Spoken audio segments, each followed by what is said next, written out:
Well, howdy, Schlockaholics. Welcome back to another episode of Schlock-Talk. This week we have the Schlock-Talk Showcase. We're going to be hanging out with Joseph Voegele, filmmaker extraordinaire, director of segments from such classic B-movie films as Dark Zone 13 Part 1 and 2, and Natasha's 90s Boudoir of Blood and Axe Grinder 3. That's a hard title to say, bro. Among other things. And we're going to be talking about the novelization of his film, The Last Temptation of Bible Boy. This was written by, our new buddy here, Jeff O'Brien, showing up in the chat for the first time tonight. Happy to have you on board, man. Jeff is, yeah, dude, it's going to be a good time. Jeff is a novelist. He, has all types of stuff available on Amazon.com, such as G-Strings and Angel Wings, Big Boobenstein, Busty BBW, Blood Suckers from Beyond, and Blood Orgy in the Woods, all ones that are going to be on my Kindle in the near future. That's what I like to hear. Yeah, it's good times, man. He did this novelization of this film. We already lost Brandon. I'm sure he will return. Hopefully he's not... Okay. I'm just at the side. I'm here and there. Right on. As long as you're not off in the woods getting penetrated by a guar monster or whatever. So I guess to kick things off, we got to talk a little bit about this film. And, to do that, I guess we're going to give the people a little bit of that flavor with the trailer here real quick. That's Last Temptation of Bible Boy. Enjoy. We'll be back at you just momentarily.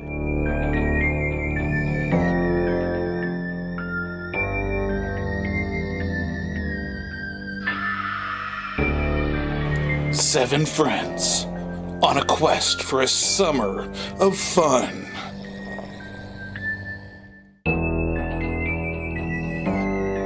Fall prey to an ancient evil. What the fuck is that? The blood. The gore. The boobs.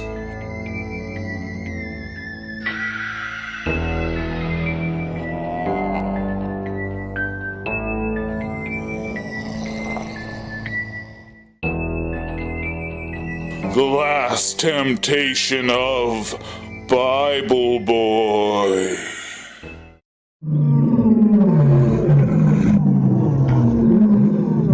I just don't think Jesus would approve.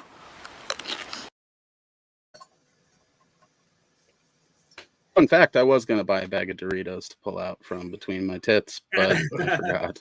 I was in a rush to get from work to here. Apologies, guys. And sorry for cutting out the SOV horror stuff out of that, but the website's no longer selling stuff at the moment, so I didn't want to send people that direction. But keep your eyes peeled on SOV horror. They will be coming back eventually. Hope so. I have good faith in that. So, to talk about this novelization, we got to kind of talk about the genesis of it, and that, of course, is the film. What inspired you to make this film, Joe? And how was it? How was the experience? It had its ups and downs. It was my first film. I did it about 10 years ago now, which seems pretty crazy. What happened was I had always wanted to make a movie, and like a lot of people, I just got drunk while talking, saying, "Hey, I want to make a movie. Let's go write a movie." And then we just got drunk and woke up, never did it. Well, one day I ended up going over. My first time I went to Crypticon, I met Joe Sherlock, and I discovered his films, including Odd Noggins and everything.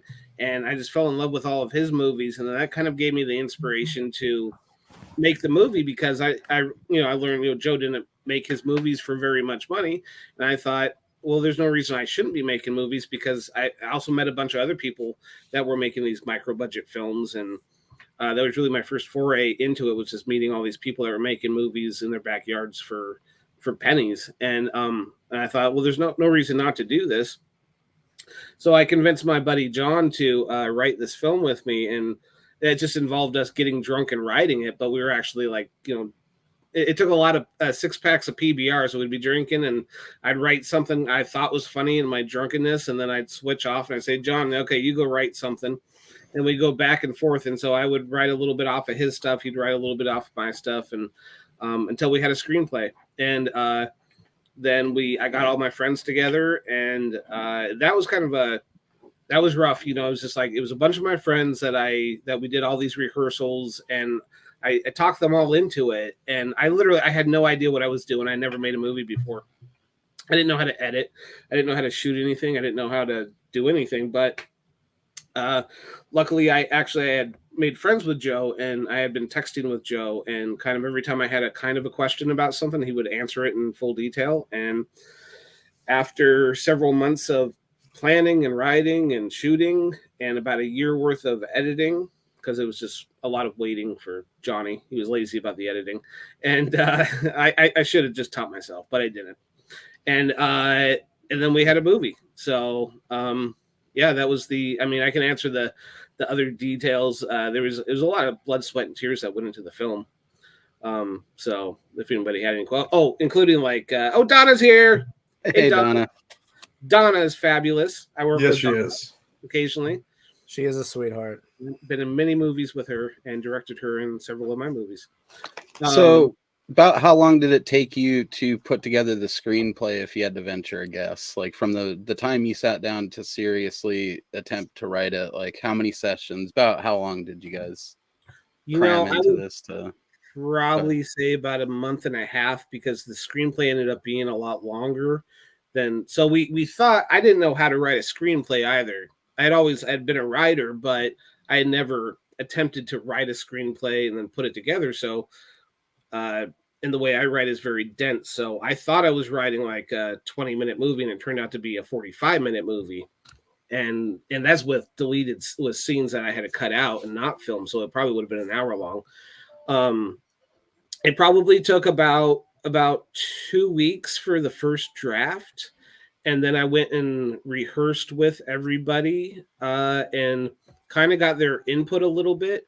And then I finessed some stuff back into it just to kind of work with everybody's like personalities and things like that. So I'd probably say about a month and a half overall that we took to write it. Right on. And that's kind of cool that you took the time to get together with people and sort of figure out what to pick and choose and, trim off of it and what to keep or add back in. Yeah. Like the ending part with the big climax, that didn't actually happen until much later in the writing process. I think probably within like the last like week or so that I came up with that idea. And then I had been talking to the main actor that played Bible Boy, and I said, dude, I came up with the funniest thing. How do you feel about masturbation? I feel like we should all feel pretty good about it, right? Yeah. I mean, it is a fun pastime. I'm actually doing it right now. Yeah. That's definitely going to get us some more views. Might have to upload this onto a couple of different websites.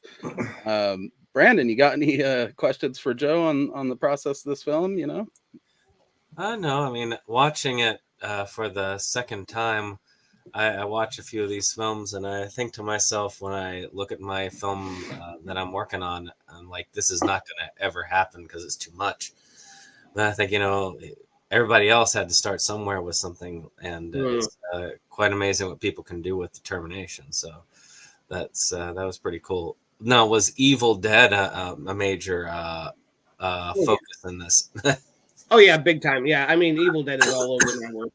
I grew up watching Evil Dead, Evil Dead 2, and Army of Darkness, and just lots of Sam Raimi films. So, I mean, I don't think I could do a movie without it being influenced by Evil Dead, because I've seen those films so many times, and that was definitely an inspiration for making movies, because I had seen so many behind the scenes documentaries about Evil Dead. I had read If Chins Could Kill.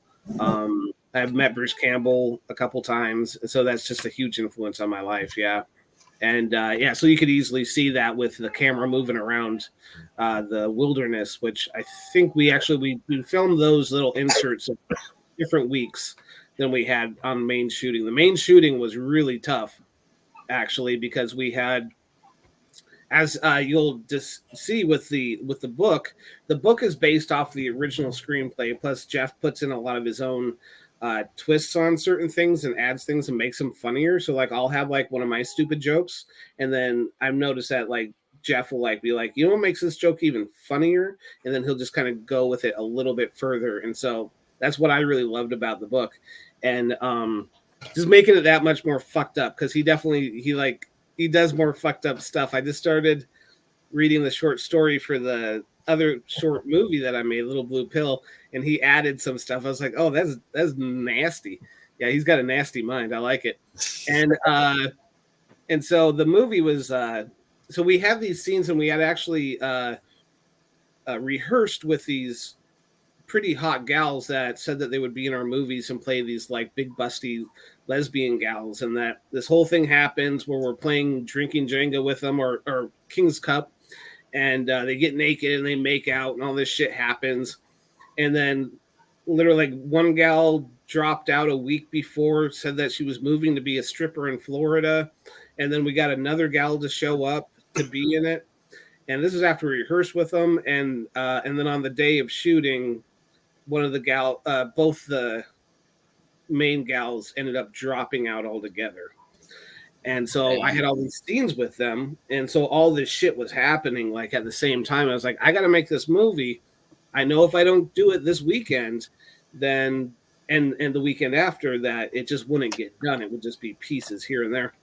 So Johnny and I had to take a long lunch break and go cut out a bunch of scenes and write in a bunch of other stuff just to make it work. So when you see them at the house and it's like this empty house, it was supposed to be like really hot lesbians hanging out at this hot, making out naked and stuff.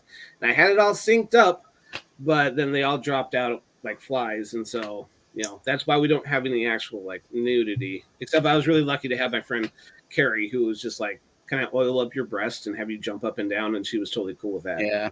The movie was still plenty bouncy, and I appreciated it for that. I try. Is my craft. And it's fascinating to learn that was a deleted scene, you know, because I kind of did this in a weird order because I bought Jeff's book on Amazon before I watched the movie.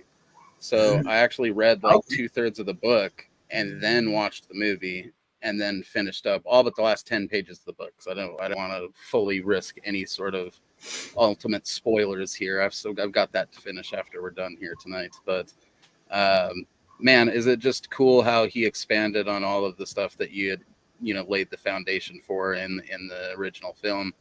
It's interesting also to know that you were trying to make it like 20 minutes. I would have assumed you were trying to make it an hour, and then, you know, like the other stuff just kind of fell out. But no, I just had no idea what I was doing. I'm like, man, this movie is taking forever to shoot, and I literally just had no idea why.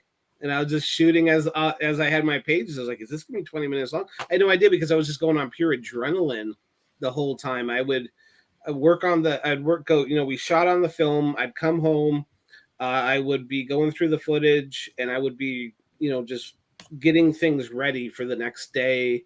And I had no idea what I was doing. So by the time that everything came together and we were editing, I'm like, okay, I need to learn how to write a screenplay because this was not how to do that. And so that was a big thing. And so I was like, I know just from what I like, if somebody looks at my screenplays, they don't look like other people's. They're not in the proper format. So I had to kind of adjust that in my mind. So mine look like plays, you know, basically kind of in that format. I know Jeff read a couple of my scripts and they don't look, they're not formatted. And I don't care to format them like that because I don't work with them like that either. So I probably wouldn't know what to do if they were properly formatted. And let's see, actually, and Joe doesn't. I know I've read Joe Sherlock's scripts and they look more like mine. So they don't look properly. Yeah, it's like that coupled with like some dope storyboards because Joe rules like that. But Joe's got the coolest storyboards. I've been really lucky to see a lot of his storyboards when I've been on set with him. And like he'll show up, he's like, "Oh, I got this shot here," so he'll show me. And I'm like, "These are the coolest drawings I've ever seen." And I think I have some that I was able to like, you know, because like I kind of stole them, you know. I love how he's able to perfectly capture the essence of certain real people in those storyboards too, with just like well placed sideburns or a mustache, and you know exactly who it's supposed to be. He's brilliant. A great cartoonist, yeah, just a great artist in general, and he's got wonderful storyboards. I kind of like. I don't storyboard like Joe does. Sometimes I do, but usually I'll take my full page and I'll break it up like comic book panels or like a storyboard sheet usually looks. If I'm lucky and I have enough time to storyboard. Like with what we do, we don't have a lot of time. I know Joe a lot of times will storyboard like the night before we shoot. So, and I've kind of gotten to that point where I just haven't had time, and so I got to sit down the night before, or the night, before that. They read like a comic, they do, and so it's usually a last minute thing. Like, okay, I just got to kind of nail this down in my mind. But a lot of times, there's like if I'm shooting something, I just don't have time. I don't do storyboards, but I think if you see a scene of mine that's like, well, that's a pretty good scene, it's probably storyboarded. Or if it's just like a really lazy, like, okay, that's kind of like master and two close-ups, then that probably wasn't storyboarded because it's just a master and 2 close-ups. I'm not going to storyboard that because it's just Right. you don't need to. Makes sense. Yeah, it's a boring looking kind of like conventional scene to see, but sometimes it's necessary. But it's not necessary to cartoon those. So it sounds like this movie started as kind of like a small scale drunken dream that you kicked around the idea about, and instead of just letting it die there, you actually went out and made it a reality, wrote the screenplay, got together and kind of shot a movie on the fly, making mistakes and learning as you go, It sounds like you took some valuable lessons away from it, eh? It was full bore. I can tell you this, I was probably the only one that was actually sober the entire time we were making the movie. People were just like, some people just had their preferences. I'm like, just try to be like slightly sober as we're doing this. So by the end, when you see Johnny, he's like got his shirt off and stuff like that. He had a few beers and a little too much sunshine. And other people were slightly stoned, and I was constantly just working, and I was probably high off adrenaline the whole time. I was like, man, it's so hot in here, and but yeah, no, it was like it takes a lot of like just if you want to get it done, you just gotta not think or do anything else other than that movie while you're doing it, because if you decide to take a break to go do something else, I can guarantee you you're going to lose your momentum, and it's especially if it's your first. Yeah, it's like if you go ahead. Yeah, I was saying if it's your first film, you have to get it done. You can't just waste time and do other stuff. And I knew that I had to be on the ball, so I was sober. When you see me drinking and stuff, I wasn't actually drinking anything. And because I was actually also, it was really hard because I was acting in it at the same time as directing it and running around and doing all this other stuff with the camera. And I had some people to help me with the camera. Actually, there's another thing. I had no idea how to use a camera, so that I was learning all these different things and messing up all these different things as I was going. And what happened was, so my character pees a lot. I intentionally put that into the script here or there. I added a couple while we were shooting. Every time I went to go pee, that was actually a good break for me to go run behind the camera to do something. And so I added that to the whole thing. I was like, I do pee a lot in real life because I drink a lot of beer, but gives you a chance to pop away and take care of the technical stuff. I do that on this podcast, dude. Yeah, I'll probably do that. I gotta pee, and so my character, he was like, I gotta pee, and so Joe's gotta pee again. So I'd run around the camera and I'd be doing a million other things, and so I don't know. I probably answered about 10 other questions. So yeah. You did, but that's why we love you, Joe. Yeah, okay? You make this less work for us, and that's awesome. So I guess before we jump into the whole collaborative process here, because we're going to want to hear from you, Jeff, and how you discovered this film and you discovering each other and all that stuff, how the bromance ensued. Okay. Oh, yeah. But I need to know about that creature, dude. It reminds me a little bit of like, the horror vision monster from that fucking Danny Draven movie that Full Moon did. And then like something that would show up on stage with green jello or guar or something like that. That everything in that happen? movie, everything about that movie has a bigger story, and the monster was definitely a story in itself.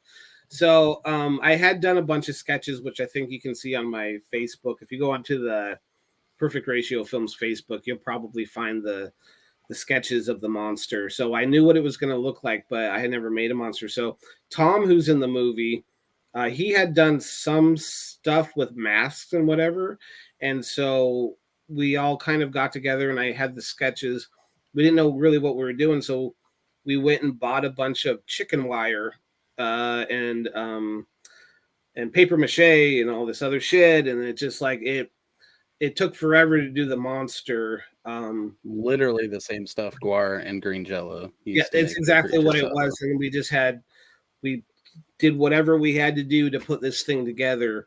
and yeah, literally chicken wire and spit and mesh and things like that and glue, and it was and I think a layer of latex. So if you, I've changed it for a different film. So if you, once you see one of my other films, you're going to say, oh, I know what that was.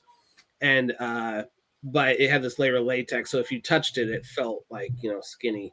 And so, but inside of it, we had this wooden like bar thing so that so the actor inside could hold it and put it on them like that. And so it was not a comfortable thing to wear, but I had a couple of different people would wore it throughout the filming. My buddy Dave wore it a lot, and so like when he's humping Amy and humping Tom and making those noises, that's actually Dave's. He does this weird voice thing, and that was him. I didn't have to change anything or add it. And so yeah, the monster was just however we put it together. It was just a pain in the butt. A lot of glue, a lot of spit, a little bit of paint. The teeth kept falling off as we were working too, so that was a pain in the ass. Yeah, it seems like that could be an issue from it just based on the design. But man, did I enjoy it quite a bit. And the descriptions of it in the book and the things that Jeff added to it were just dastardly. Yeah. And he talks about that and I was like, that wasn't in my script. But yeah. No, I loved it. Yeah, the veiny cock going in her mouth and shit like that. That shit's funny. My favorite part was being able to write you getting the cock tongue up your ass. Yeah. I was like, I don't remember that happening. And making you enjoy it for a minute. Yeah. Yeah, that was also a favorite scene. This close to highlighting it and putting the text on the screen, but you know, just as an excerpt from the book.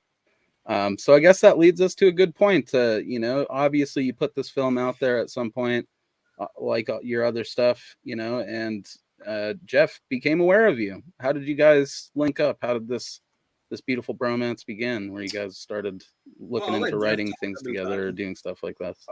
So let's see.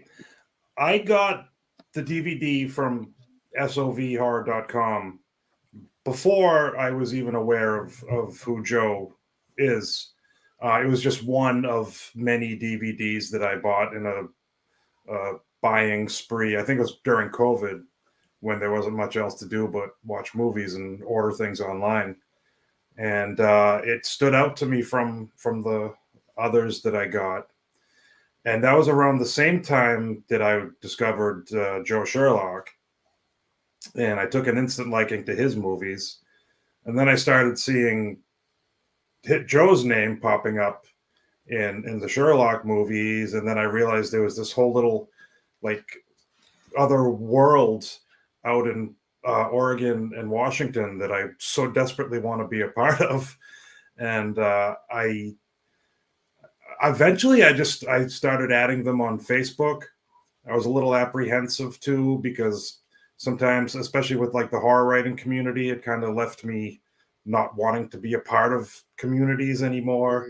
But I was like, you know what, let me try these people out. And I'm glad I did, because they're all like friends to me now. And you know, a couple of years ago, I was just a fan of The Last Temptation of Bible Boy, and now I'm working with Joe, and I novelized it, and it's something I wanted to novelize, you know, an SOV schlock movie, because that's the type of books that I mainly write, is schlocky horror that would be filmed SOV style if it were a movie. And so a couple of years later, I finally did it. Yeah, Jeff just kind of reached out to me and asked. I forget, I'd probably commented on one of your books that you had been posting, and I thought that looked cool. So I bought I have a whole bunch of Jeff's books here. Actually, like all these are Jeff's books. Oh, well, that's what I love to see. Yeah, and I still haven't been able to read all of them, but that's because I have a kid. You never get a sure. You have a kid. So yeah, I think I commented or something like that, and then Jeff texted me about like possibly novelizing the movie, and that's always something I've always wanted. Just I don't know. It's just like it's a weird thing. I didn't think about The Last Temptation of Bible Boy to be novelized, but I had thought about doing that with Specimen 6, one of my other films, because that actually started out as a idea for a book, but it turned into a movie instead. And so I thought it would be rad to work with Jeff and turn this into a book, and it's just the concept itself. It's so wacky. It's like this little shitty weird movie that I made 10 years ago is now got a novelization, which is, I love movie novelizations too. I just always have. I got a bunch. I'm always picking them up. One of my favorites is the Return of Swamp Thing, which the book is like way better than the movie. I like the movie, but the book is better. And the author, Denny O'Neil, just adds scenes. He goes, I didn't like the script, so I just asked, can I just do whatever I want with this or this? They said, we don't care. It's just the book. It's not the movie. So he made this really cool book. And so I think one of my other favorites is Time Cop. That was a great novelization. I read that before I saw the movie when I was a kid. And that's also one of my favorite movies. So it's just, I've always loved novelization. So I thought like the idea was so wacky and so cool that I'm really thankful. I'm just like, this book is so rad. I'm so happy it's in the world.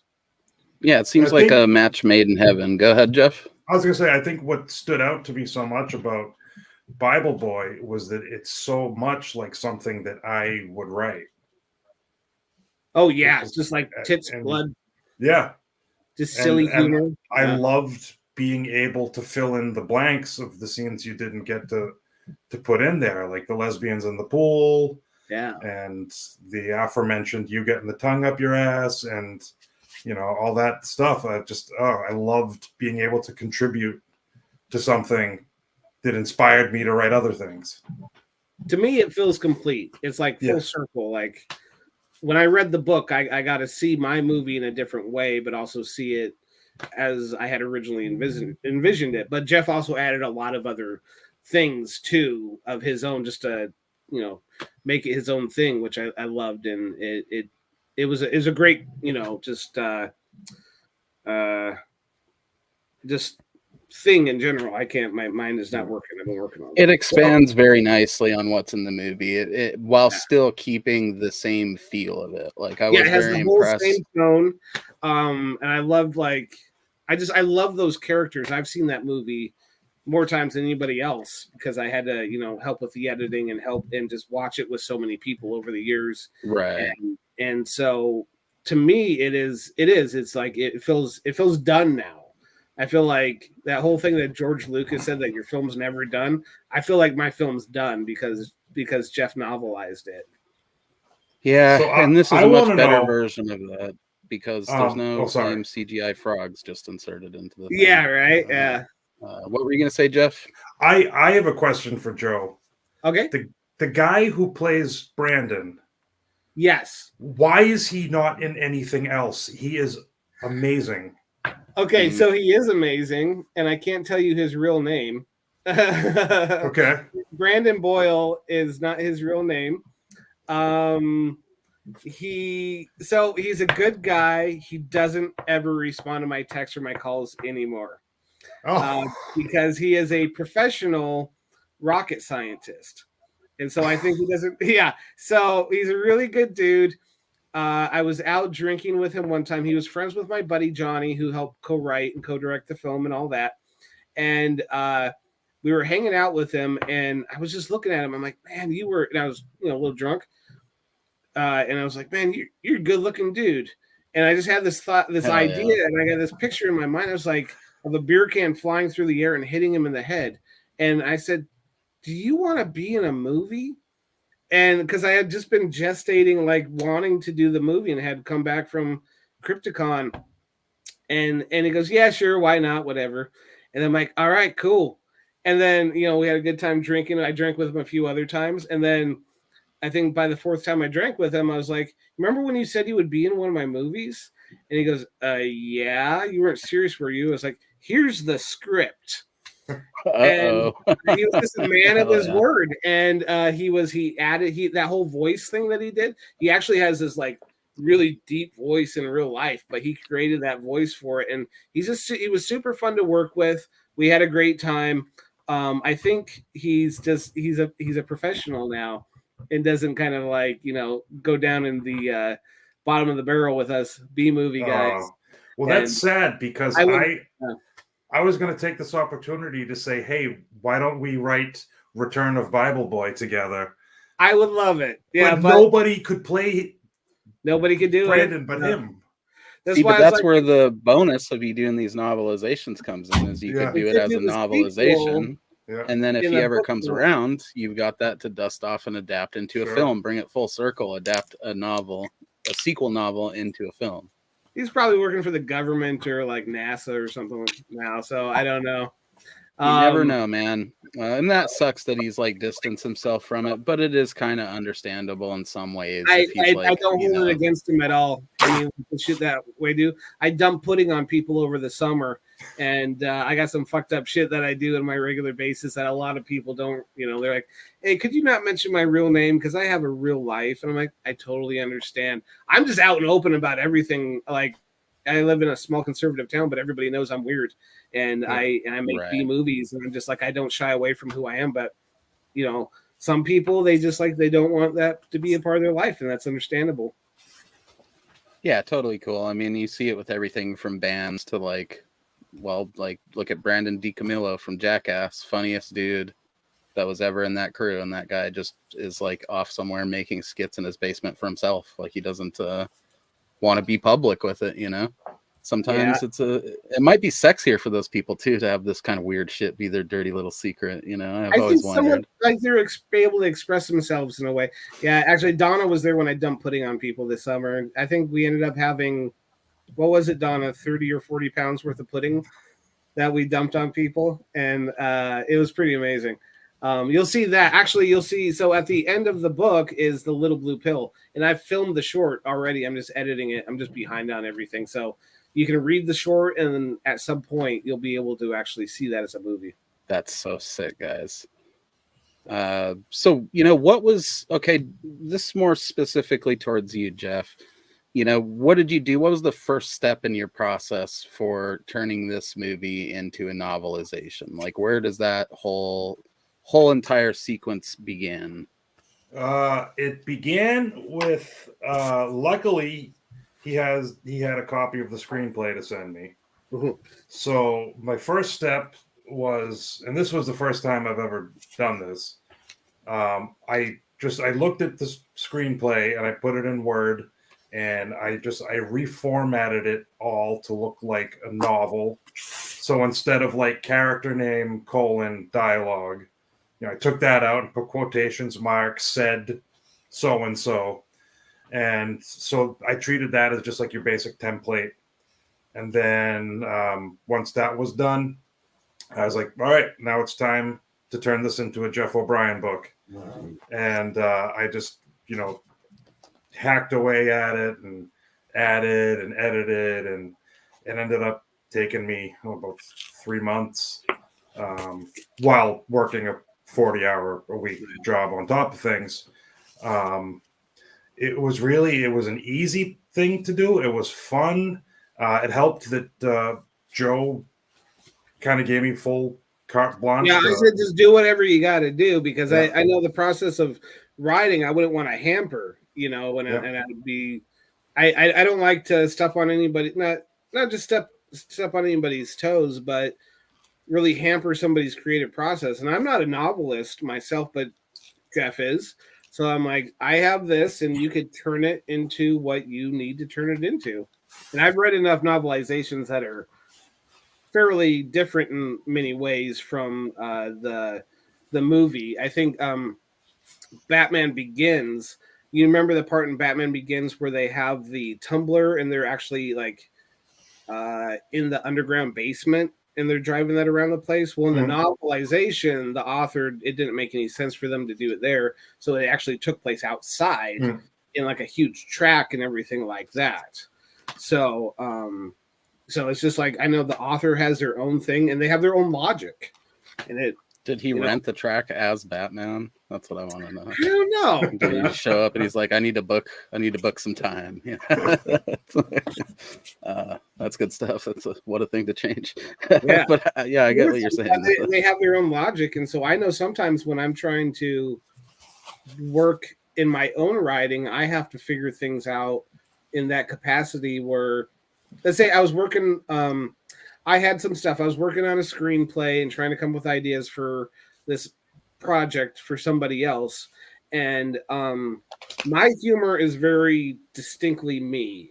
And I can only write what makes me laugh when I do comedy. I can't like do like some watered down thing that I'm like, I think people laugh at this, but I don't know. I couldn't do that. I have to write like really fucked up shit, like people jerking off and it just, you know, gross stuff with boobs and whatever, you know, just weird plays on words. Like that's what I do. If you ever watch any of my comedy, it's what it is. I can't do what other people do. So I understand that when other people have to work in their own capacity, they have to do it in their own way. I mean, make that story make more sense. Somebody asked me to do something outside of what I usually do as far as comedy. And I'm like, I don't know how to do that. I wouldn't know how. It's like, I'm one of those weird guys. Like, I'm not a big music guy. I like certain things. I really don't like stand-up comedy. I've gone to stand-up comedy clubs and I sit there and I'm the only one not laughing. And I look around and I'm like, I don't understand what's funny about this. Man, you got to get the fuck out of there if you're not the one if you're I the only do, one not yeah. laughing, It's like because they'll zero in going- on you eventually, and you'll become the butt of the joke. It's not because I want to be rude or anything. It's just honestly, it's like I don't get the humor. I'm No, with I you get on it. that. Like it's like, but when I do watch something that's like super, you know, that I find funny, I can't stop laughing, and then nobody else around me is usually laughing. And usually that's why I love the B movies and love Joe shit and stuff like that, because blood sucking redneck vampires. That's one of the funniest fucking movies I've ever seen in my life. And every time that I watch that, it's what I call my 6-pack movie. So if I've been having a bad day, I buy a 6-pack of Paps. And I go home and I watch blood sucking redneck vampires, and that shit, I laugh until I'm crying, and that's every single time. It'll cure what ails you, man. That's for sure. You know, and it's so good that, like, how, you know, the brand of sort of like boner comedy, gross out humor works with the Evil Dead gimmick, and it's not even that far off base. I mean, you know, a girl gets fucked by a tree in Evil Dead. So I think that there's a little bit of that in everything's DNA, and then a little bit of, I mean, we all know Sam Raimi and those guys were big fans of comedy and stuff like that. So it's not out of the realm of possibility that they would find something like this shit in these movies or books funny. So Jeff, was there like a, you know, what sort of, because you definitely brought some different stuff to the table with the novelization. There's I'm a gonna little bail more for a of minute. What's that? I'm just gonna bail for a minute while you talk to him. Oh, no problem.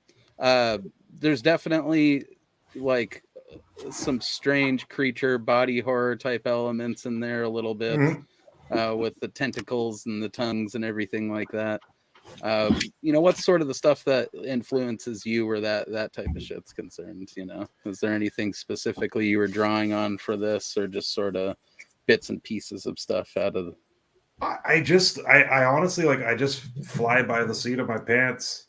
I just, you know, I took every section of the screenplay, and, you know, my two things I asked myself is, how can I make this longer? How can I make it translate from visual to words? So, like I said, because Joe gave me full license to do pretty much whatever I wanted, I don't know what influences I drew from. I don't ever know what influences I draw from. There's a million there in my head all at once shouting at me.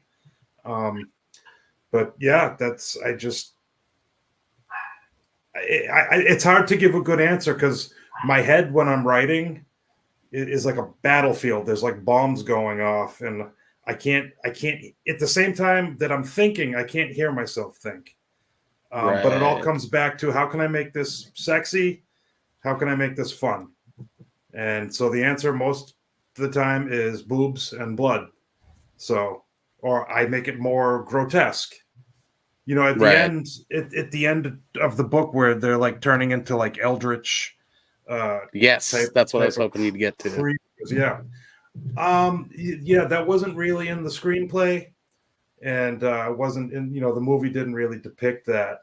but as like, I want to go for like an ending of apocalyptic proportions. Well, and there was a little like, I don't know if it was intentional or not, but there's a little peppering of that Lovecraftian sort of weirdness throughout the whole thing, with like the rifts opening and the sort of undescribable nature of the main creature, because again, I was reading all that before I watched the actual movie. It was kind of like I did most of that and then watched the movie and then, worked on finishing it. And it really did add to it. And then, like you said, the eldritch horror tentacles coming out of those people and, all that stuff was really friggin' cool. And I just think it's like neat that it's in there without being the sole focus of the thing. Like, oh, they're just doing a Lovecraft thing here. It's just sort of like a minor influence in there, along with the Evil Dead stuff and the college boner comedy shit and everything. And it works so well together, I think. Yeah, that's just kind of what I shine. Yeah, what I combined, because like, they're turning into eldritch creatures, and then the nameless monster that they summoned comes back, and he gets the John character, and I was like, okay, well, I like what I got here, but I think John needs to get fucked in the ass by the monster. I've been saying that to John for a long time. Yeah. Oh yeah, I'm glad it happened, man. It was an intimate moment, and it really did very make an impression on me. And I guess that creature, now that I've seen it, it does sort of. There's, it looks like something fucking Odorous Orungus would meet at a glory hole or something like that. Sure. So He's the perfect height. I like it a lot. Yeah, it lived up to the descriptions you gave it. I mean, the proportions of the head are really weird, and that's kind of all you went into super detail about with it, other than the dick tongue. And I think it was it all a worked really, out for the best. really talk about trying to make things translate from visual to literary. Is describing that monster was nearly impossible. It is. I'm sitting here struggling as we're talking about it to think of a way to just describe it, other than it kind of looks like something you'd see on stage with gore. Yeah, because it's a thing for sure.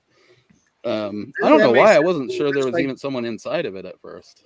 I definitely have that. I like the way you described that, where like everything, you just see the seeds or the influences of all the different stuff, because that's what we did. It's just like I didn't try to go for one thing or another. I just went for what I like to do. Like, have you ever seen the movie Get Crazy? It's a ridiculous sex comedy from the 80s. It's actually kind of hard to get, but I used to have the VHS and I watched it over and over, and it's just like there's tons of nudity and just stupid humor, and it's like that's all over my work. But then if you add a lot of blood and Lovecraft and Evil Dead, that's basically they're that a big influence. And PBR. And PBR. PBR, if you ask anybody, PBR is my favorite beer. It always will be. I think it'll always be a go-to for me as well, man, to the point where anymore I try to drink a lot less of it, because, I could just drink PBR all day if I really... Well, it's water, you don't get drunk. Yeah. You just you get full. You're like, I'm too full. I don't want another beer for now. Yeah. It's not from here, and we've talked about this in the past, but it is a unique symptom of, I guess, the Northwest to really, really love a good PBR. I don't know. I think it's because it's at so many clubs and bars that you go to as like a reasonably priced beer that it's all over go here. for it. Very popular in the Northeast too. There you go. Yeah. Oh yeah. It's probably popular everywhere. It's just I'm not going to be drinking in like North Dakota anytime soon or something. It's just Bud Light and stuff in North Dakota. Right. This is Budweiser and Bud Light. I lived in Montana for a time, and all people drank was Bud Light and Clamato juice. It's gross. Yeah, that is a thing. That's the only thing. I don't. So I guess it sounds like you were pretty, not necessarily completely hands off during this process, Joe, but you definitely gave Jeff creative license to go in there and do his thing. Was there any points during the process of this where you checked in with him, or you sent him some samples, Jeff? And he sent me the PDF, and then I just noticed one or two things. Just like I forget what it was, but it was just like I think just the name actually. Because the name of Brandon Boyle, Bible Boy, was different in the script. And so I had to say, hey, don't use that because that's his real name, kind of thing. Or at least his first name was the real name. So his name in the movie is Brandon Boyle, but I wrote it as, I'll say the first name, Nate. So that's because like I just used everybody's because it was lazy writing. I just used all my friends' real names for the characters when I was doing the script. That way it didn't confuse anyone. It didn't confuse me when I was directing the scenes and everything like that. It's always weird when I hear the name of the character because Brandon is also my name. Oh, yeah. Then we have Brandon Boyle, Bible Boy, BB, just all that stuff. Yeah. It works. I like it. It sounds like a wrestler or something, Brandon Boyle. Yeah. Like he'd be like a cruiserweight that's really annoying or something. I guess there's more Like Chris Jericho. deleted scenes that were actually not in the script that we just kind of added that just didn't make it. I don't know. I can't remember. So we did actually film. I don't know. Maybe we shouldn't talk about the end or spoilers if we want people to buy the book, huh, Jeff? I agree. Yeah. Okay. Then I won't talk about certain things.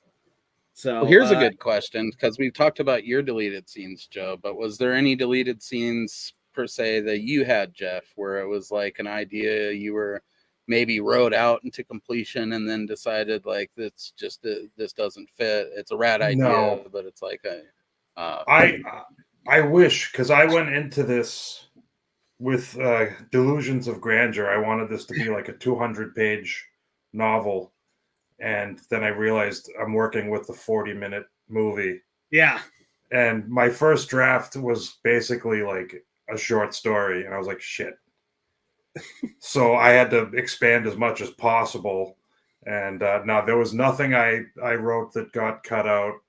I mean, even still with what finished, I don't think it even meets like novella criteria as far as word count goes. I think it's still like a long short story. It was like 16,000 words. I think it has to be 20 to be a novella, but yeah, I think novellas are usually like 120 pages or something, right? Yeah, or 110. Yeah. Well, that's why Something we like that. added the others. So yeah, he asked me. So he goes, "Well, I don't think it's going to be big enough to have the flat part of the spine." And so we talked about adapting some of my other scripts. And so that's when I sent him the script for Little Blue Pill. And I sent him another one, but Little Blue Pill got adapted. And I gave it just enough so that you could read Bible Boy right on the spine and put it on your bookshelf and stuff like that. So it really is like two works between the two of us. So yeah, when it's on the shelf at Barnes & Noble, I want people to be able to see the title on the spine. Yep. Which I love, because that's why I love owning the books and putting them on the shelf. Mm-hmm. I don't know. It's a weird thing, like us collectors, you just love to look at it. Like if you look over here at my wall, it's probably a tenth of my DVDs, but there's probably 1,000 DVDs here. Mm-hmm. And I just love to look at it sometimes. I used to work at Blockbuster, and I just love to walk around and look at the movies. Yeah. And I don't know. It's a a weird comforting thing. feeling. I'm a comic book collector. I wish you could do that, but it's kind of the same when you're going through the comic book boxes. Sure. It's that Seen tactile those covers. That said, I do like the cover art for the adaptation. We saw it, briefly at the beginning, but I'll put it up here. it's worth taking a look at again. Is there any insight you can give on this particular artist? I think that's all for Jeff. You? Did you do it yourself? Jeff knows the guy. I know nothing. I just kind of help pay the dude, so I know nothing. So this is Jeff's story. Hell yeah. Yeah, his name is Kendall Hart, and he's this just insanely talented guy I met through Facebook, through networking with writers and cover artists. And he's just this insanely talented artist and sculptor, and he, most importantly, he does covers for me at a rate that is just a fraction of what most professional cover artists charge.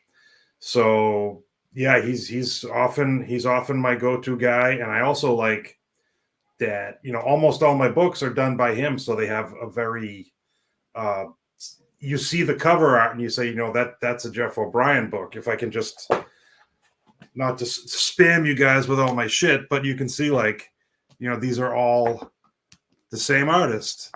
And Like, oh, that's a Jeff O'Brien book that has the Kendall Hart cover art. So,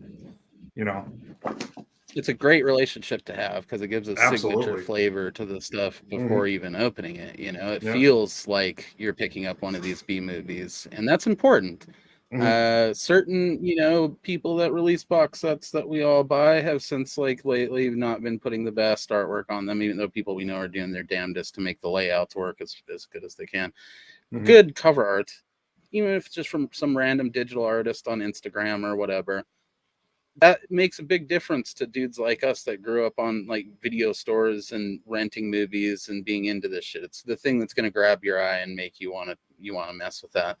I won't buy those random Barnes and Noble editions that have the basic cover art on them. When I pull the book off the shelf, I want to look at it and get that feeling. Absolutely. And I would say that the majority of your covers that I've looked at, we'll flash those on the screen again real quick. So there's some titles right there that I think people should definitely check out. It gives you that feeling. You pick those up and you're just immediately intrigued by it, and you want to flip it over and read what the shit might be about on the back. Yeah, and especially Schlock in book form is a hard sell.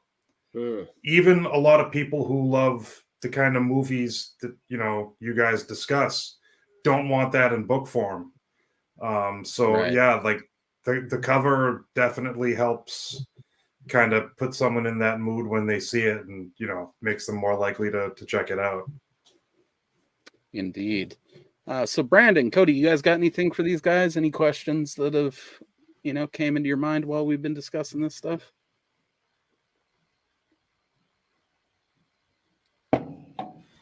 Yeah, actually, Joe, if you want to go into a little more detail about you and John Stone hooking up. I mean, you guys have done a lot of stuff together. We've talked about it a little bit, but if you want to give a little more into how you guys met and how you guys work together, and obviously you guys work together well because you've been doing it several times in the past still, but as the years went on. I'll try to keep that short. Yeah, I've known Johnny forever. Johnny and I have been good friends for over 20 years. We've known each other since high school. We've just hung out, getting drunk, making each other laugh, and we've just always been in each other's life. We lived together on multiple occasions. We lived in this place that we used to call the House of Sin, because we used to have so many fucked up parties there where people were either having sex with this person or that person, doing drugs, whatever, and or getting arrested for whatever reason. But we just call it was just fucked up debauchery all over the place. And that was our early 20s, as everybody does. And then I could tell stories about that place for ages. But then, he moved down to Utah for a while, and I went down there and stayed with him for a month and moved back up here. We lived together a couple more times, and we've just been, good buddies that we just hang out. Oh, I should probably get more to than just the drinking and the weird shit. We have the punchline to the debauchery was that you guys moved to Utah. Right? Yeah. I stood up there. It was weird there. Yeah, and there's stories about that place. But we're theater people originally, and so in high school, I was always acting in plays, and Johnny was always doing the tech. And so back in high school, we were buddies, but he was one of the tech people, and I was one of the actors. So that's how we got to know each other in high school. And so I was always on stage, and he was always this and that. And then we just became better and better friends over the years until we were heavily invested in theater. We were doing lots of theater before we started making movies. We did many plays together, and I can't remember when it was, 15 years ago was probably the last play that we did together.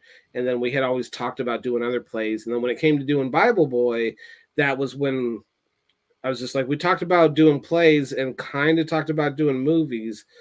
Well, the plays aren't getting themselves. So it's hard to make a play, even a community theater play.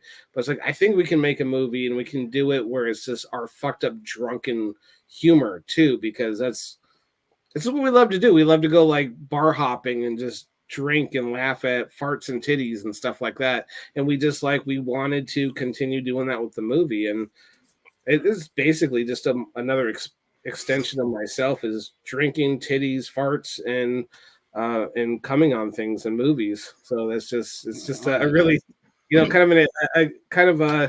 it was like a natural thing for both of us to get to. But we've been buddies for over 20 years, and we've just always been in each other's lives, working on this project or that project. We have many projects that we've worked on over the years. Just movies are the only ones that really get out to the real people in the world, unless you know us in a small town. Well, thanks for asking that, Cody. That was equal parts twisted and adorable. Yeah.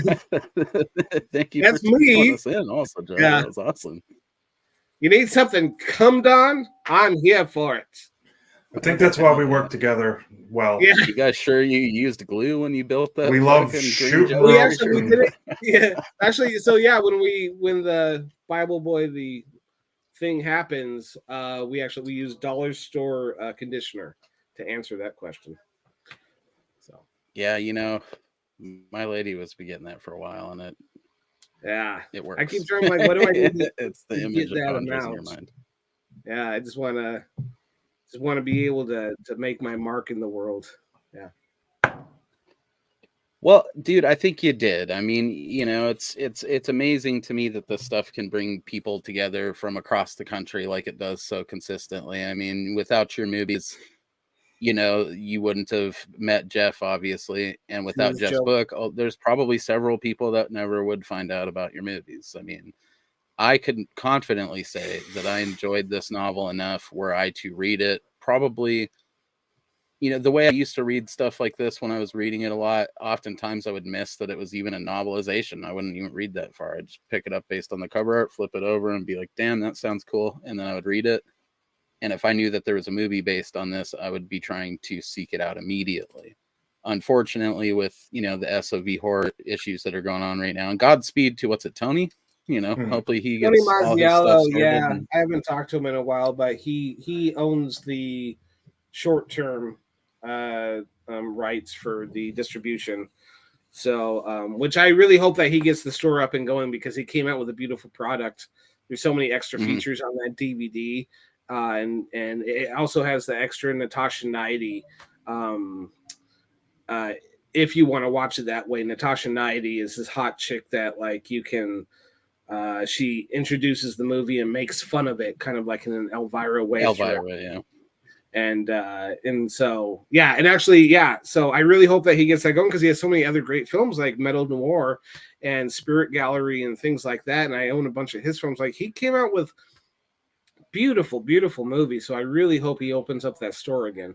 So, because he sounds optimistic about it from every post that I've seen, and right up until he did finally close the store down, he was very much positive about the fact that something would happen with it again at some point. So we'll see Tony in SOB horror again in some capacity in the future, even if it's in like some sort of a streaming service, as long as people can see these films. Yeah, he's such a great preservationist of films that people need to see. And you threatened to sue us one time, Tony, but it was a misunderstanding. he thought we were screening these films over here. So my first ever interaction with him was he threatened me with legal action. But it was, I understand.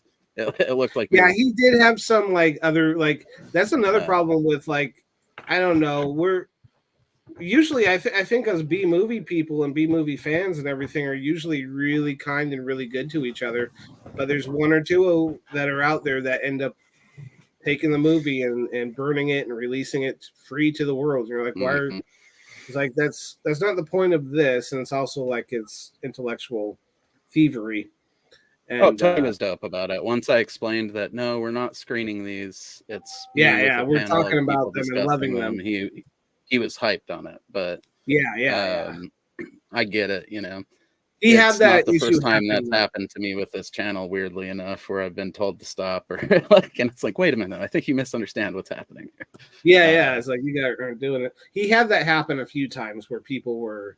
What's that, Pirate Bay? He found his movies at he had spent all this time, and he found it on there. And then the people that released it on there, I saw one where a guy was like tried to defend his actions by saying, that basically like, well, I never would have discovered you guys had I not watched these movies illegally.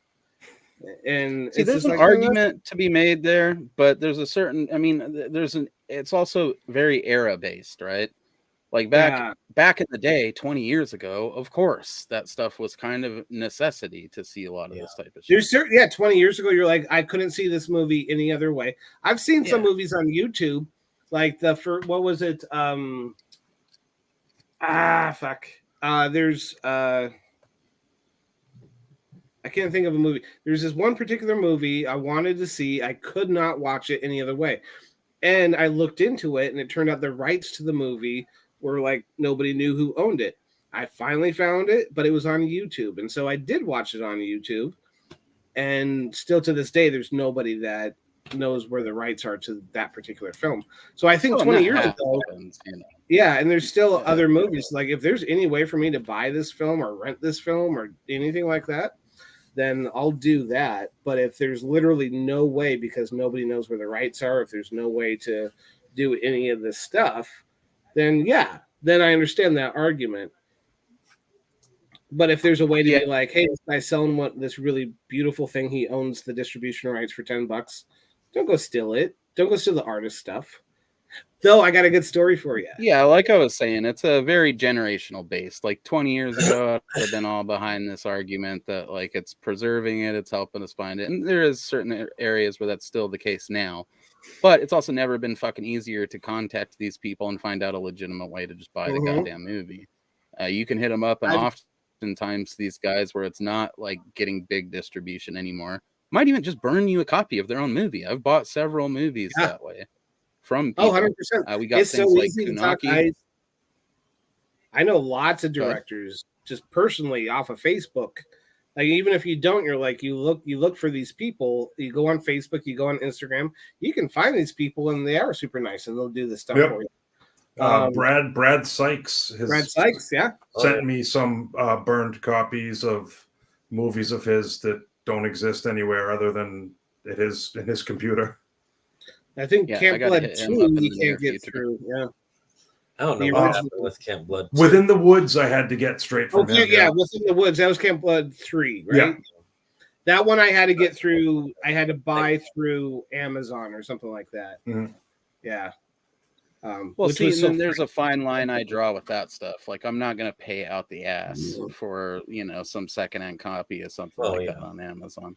There are copies of Burns in my collection that just came from friends that had a legit copy, but that's after all other avenues were exhausted. Yeah, sure. Yep. I will pirate some shit if I have to. But So I try to avoid it. There is funny stories about that stuff though. So Joe, one of Joe Sherlock's films that I worked on, Dark Zone 13. Joe was one night looking around on the computer to see where his movies were, because sometimes we don't know where our movies are, because I'll sell like a movie to a producer and then not know or another person, filmmaker, and not see it for 2 or 3 years, and then it pops up, you're like, oh, that's one of my things. So you got so many coals in the fire that you just shit pops up. You do something, you sell it, you move on, you do other stuff. And I think Joe was about doing something like that. I don't know if Joe, you could I know he's watching. He could probably. Anyway, so he discovered that he was looking up Dark Zone 13 or himself, and he discovered that Dark Zone 13 had been bootlegged in Russia. But here's the great thing. Somebody loves it so much in Russia that they actually dubbed it. Yeah. I'll go see if there's any reviews or anything like that out there. Yeah. And they actually, in Russia, they dubbed it in Russian. So it's like awesome, somebody loved it so much, the whole film was in Russian. I thought, we're fucking famous in Russia, dude. Yeah, that's epic, dude. Think about that. They're smuggling it in there with the blue jeans and the Hasselhoff CDs. That's fucking awesome. Dude. I mean, that is so cool. So like, I'm hoping that like some cool dudes like us are sitting around speaking in Russian, watching like jerking off to Dark Zone 13 or something like that. I mean, I think that's to know that's what's going on. I like And to then dream. I like to Go dream. Anyhow, So I guess I don't know. You guys got any other questions for these guys before we move into just a little bit of general conversation? Well, we were talking about the term lost media a little bit when you're talking about that, and I hate that term because at this day and age, there's no reason to have lost media now. There should be no reason. There should be a way to grab media at any place. But yeah, I still run across it. I mean, I remember running across. We were talking about the stuff that was there. I ran across like 2 films that were screened at a convention like almost 20 years ago, and there was hardly anything about anybody. The directors and everybody just shut all their stuff down, or they left it at dead ends so you couldn't contact. And I was like, what the heck? It's gone. And I was like so glad that we were able to see these. As sad that it was missed. Can you think of any material now that you've either been involved with or that you've really loved that has become lost media now that you would love to see revived again? I think that's a really good. Yeah, I think that's a really good question. I don't know about things that I've been involved with. I mean, actually, yeah, because there's several things that I did with SOV Horror that I really wish that people could see. But since the website's down, they can't see Natasha 90 if they want to get a copy of that, or Natasha 90 Part 2, which I did stuff, or Topless Tori's Tomb of Terror, or and sometimes he had Specimen 6 actually, but I still own the distribution rights to Specimen 6. So if you want to get a hold of me, I can figure that out with you. But there are certain things. Movie. Great movie. Thank you so much. Great movie. There's a little plug, my Specimen 6 film, which I'm working on the sequel right now. I'm actually editing it. But yeah, so there, I mean, as far as I worked on, but there are other things because I love older TV. I'm always looking for, I only really like watching older stuff anymore, like basically everything before 2015 or something like that. So even today I was seeing that there was a movie called Knight Rider 2010 that came out made for TV, and you can't get it anywhere. You can watch the trailer. I'm like, I want to watch Knight Rider 2010, but I can't do it, and I have no idea how to.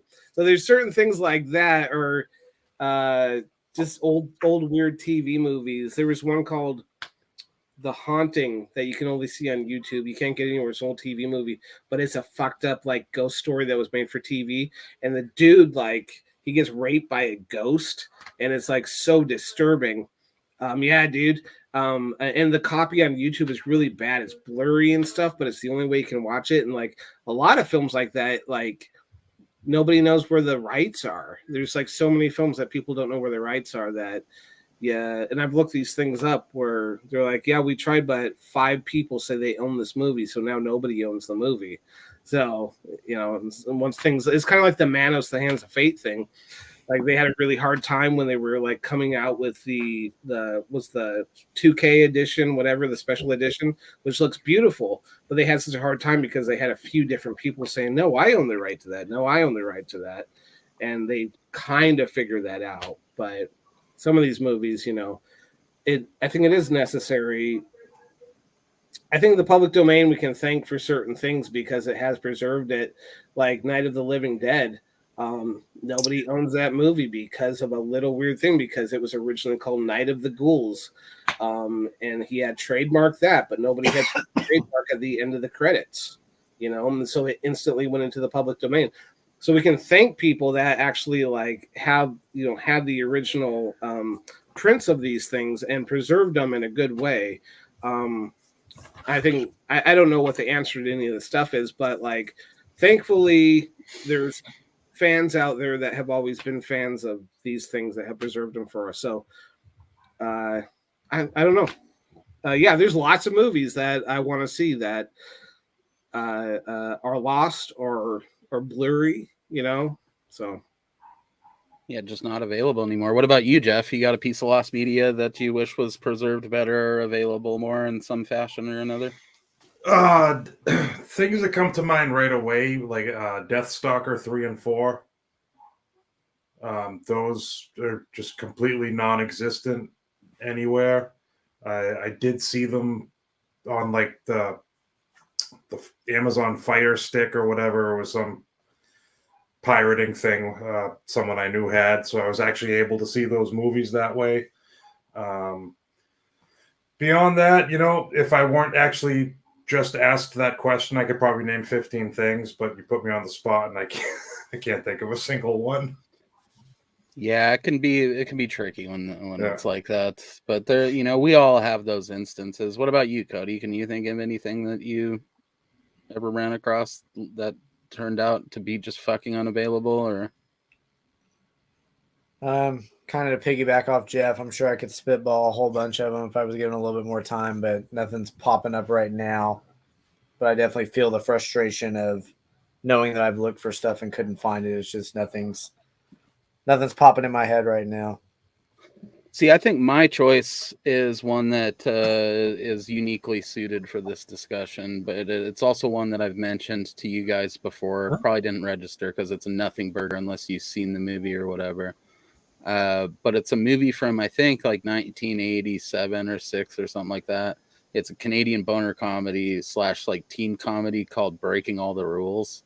And it's basically about this kid who falls in love with like this punk rock chick at a day outing to this theme park when he's like skipping school. It's basically Ferris Bueller's Day Off if he just went to like a theme park and fell in love with this punk rock chick, and then they thwarted like these guys that are trying to rob the fucking theme park for whatever reason. So it's got like a little bit of a Home Alone thing going on too, or something in it during part of it. And it's just such a fun, nostalgic movie from my childhood that I used to rent all the time and would have assumed would have fallen into many of those multi-packs with random 80s comedies. But for some reason, Breaking All the Rules was only ever released outside of the US on like some random, DVD multi-pack from like Italy. And then other than that, it was only ever released on VHS back in the day, and it wasn't popular. So the VHS was not one that I've ever ran across, I just thought of one. Do you remember a movie called Lunch Meat? That sounds oddly familiar. There's a really blurry, unwatchable version of it on YouTube. But it's this like super low budget 80s gore fest that my local video store had in the early 90s, and I would rent it constantly. And eventually I just kind of forgot about it until a few years ago. And it's just, aside from that one blurry version on YouTube, it's just completely unfindable. Yeah. I mean, shoot, we've Joe's talked about selection here sounds amazing, dude. I want to watch Cotton Candy now. Yeah. See, now we need to watch it, but now we don't have a good way to watch it. Well, I mean, we covered one of those on this channel. Matter of fact, that Games Master, what have you done? That one and its sequel. I only found Dungeon them Rebel. because I was looking for gaming related movies because I'm a gamer at heart. So I was looking for like tabletop D&D type movies, and I ran across this, and it was insanely expensive. But I said, you know what? I've got a little bit of money. I'll go ahead and do it. And I couldn't find anything on these movies anywhere. Apparently somebody put up like 2 of maybe like 50 copies that were sold ever up online. And I couldn't even find fucking cover art for either of those. I think I had to get them from you. Like, I couldn't even make a thumbnail for fucking Games Master because there's just nothing online about it other than I think like GameFAQs.com. A guy reviewed the movie on GamesFAQs.com once back in the day. That was like the most information I could find on it. How did you even get that movie? I was just looking for eBay, and I just saw them both for sale, and there was a VHS of the original movie there. I didn't get the VHS. I'm going to pay that much for the same movie over again. But it was the only thing, and I just thought, this looks interesting. And then I was reading up on it, on the thing, and I was like, okay, well, I've got to try it. And I found out later it was a good thing I did, because that was it. That was all that I've yet to see anybody ever post about it again. I posted stuff about it. I've posted on their YouTube channel, because they do have a YouTube channel, and I've tried to get in contact, and nope, no answer. Nobody, like nobody's lights are on, but nobody's home. So, and I've posted up like, hey, if you want your movie. I will pay to get something extra distributed. Just tell us what you want, and so that we can get this out there more. Yeah, because it's sad to lose stuff like that out there when you see something fun like that. Because they It is, did man, and to that. it really comes down to a lot of these people thinking that if they can't get distribution for their thing back in the day, that means nobody wants to see it. But there's tons of dudes like us that want to see that shit. I would encourage anybody creating any kind of art, whether it's guys like you, Jeff, that are writing books or whatever. I'm sure you keep all your manuscripts or whatever, like in digital form or otherwise. Like you got them all. Everybody should always keep at least a master copy of all of their stuff. That way, if ever all these distribution deals run out, you can fucking launch a Vimeo or a YouTube channel or whatever, and have your stuff still available to people that want to check it out. And nowadays, it's never been more true that like people will still likely buy a physical copy of a movie that you made, even if they don't like that particular movie, even if they just like you and other movies that you've made, they'll probably still buy physical copies of your shit just to collect the stuff, Absolutely. I bought tons of movies I knew were terrible beforehand. And I'm going to keep doing it, God damn it, because I want these guys to make other movies that I might like better. And they're not going to do that unless you're buying and supporting their shit. So buy Jeff's books on Amazon in the link below, motherfuckers. That's what this boils down to. Go check out Joe's movies when he puts them out.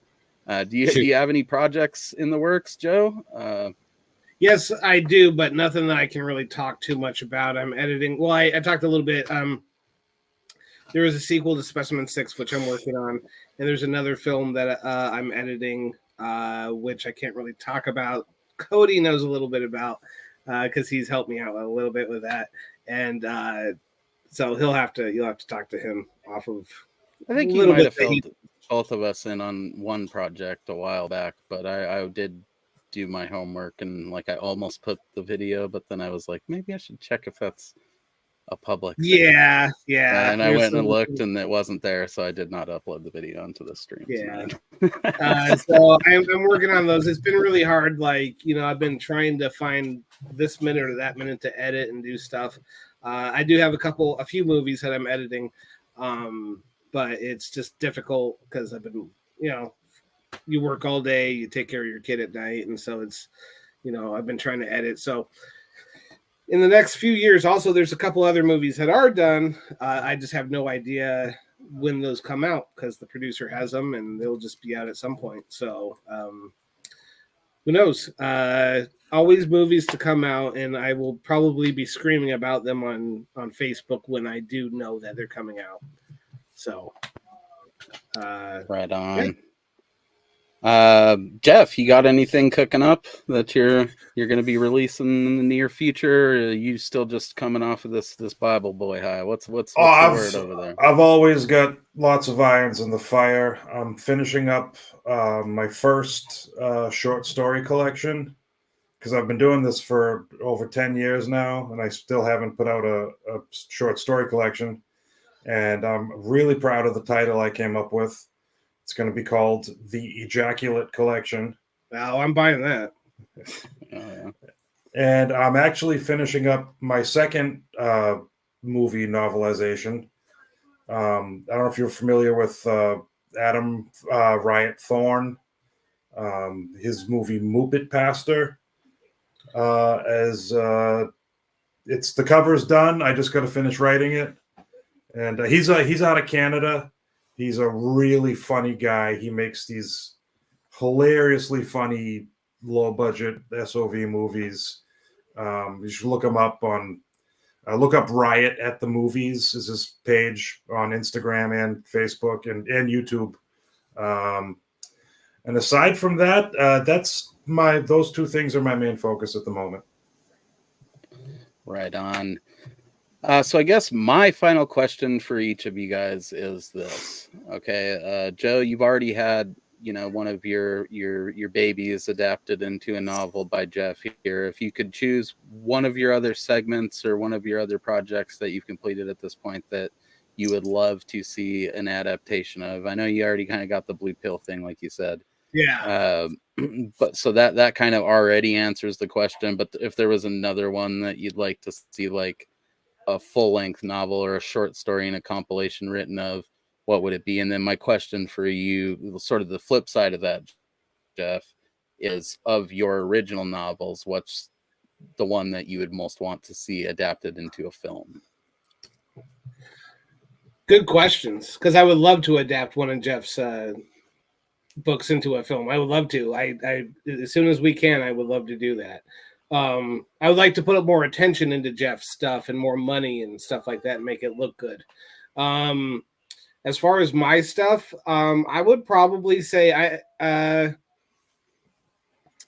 don't know about like adapting. Like what my idea is, I was always wanting to expand on Specimen 6. I'm coming out with the sequel, and I've come out with the different uh, radio plays and things like that that expand on it. But I would love to uh, go into more of the world of Specimen 6 and like kind of work on a project like that with Jeff, like where maybe I write it in script fashion and then hand it off to Jeff, and then we work kind of back and forth in that fashion. And so like kind of just see the world like breathe out more stuff. Like I'm always wanting to see more Hellraiser stuff. When the Scarlet Gospels came out, I wanted 5 more of those things, you know. And there was this weird rumor on the internet that I don't think it was true so much, but people were saying that Clive Barker had basically just written the plot and then handed it to somebody else because it seemed like it read so differently than his other work. And I said, I don't care, because it was so good. Just do that again if that was what you did. So in kind of like in that fashion, I would love to write a script and work with Jeff to expand other things as far as what I've already done or want to do. So I don't know. I always want to see more stories, great stuff. Blah. Big Boobenstein. I would love to shoot it. Yeah. There she is right there. I would love to get my hands on that puppet. Oh my God. She's mine. Yeah. I mean, my dream has always been for there to be a big Boobenstein movie. I know nothing about filmmaking or like what kind of resources would be needed. You know, that might be a complicated movie to make, maybe not, I don't know. But I wrote a short story that will be in the Ejaculate collection called The Glory Hole at the End of the World. I did read that. Yeah.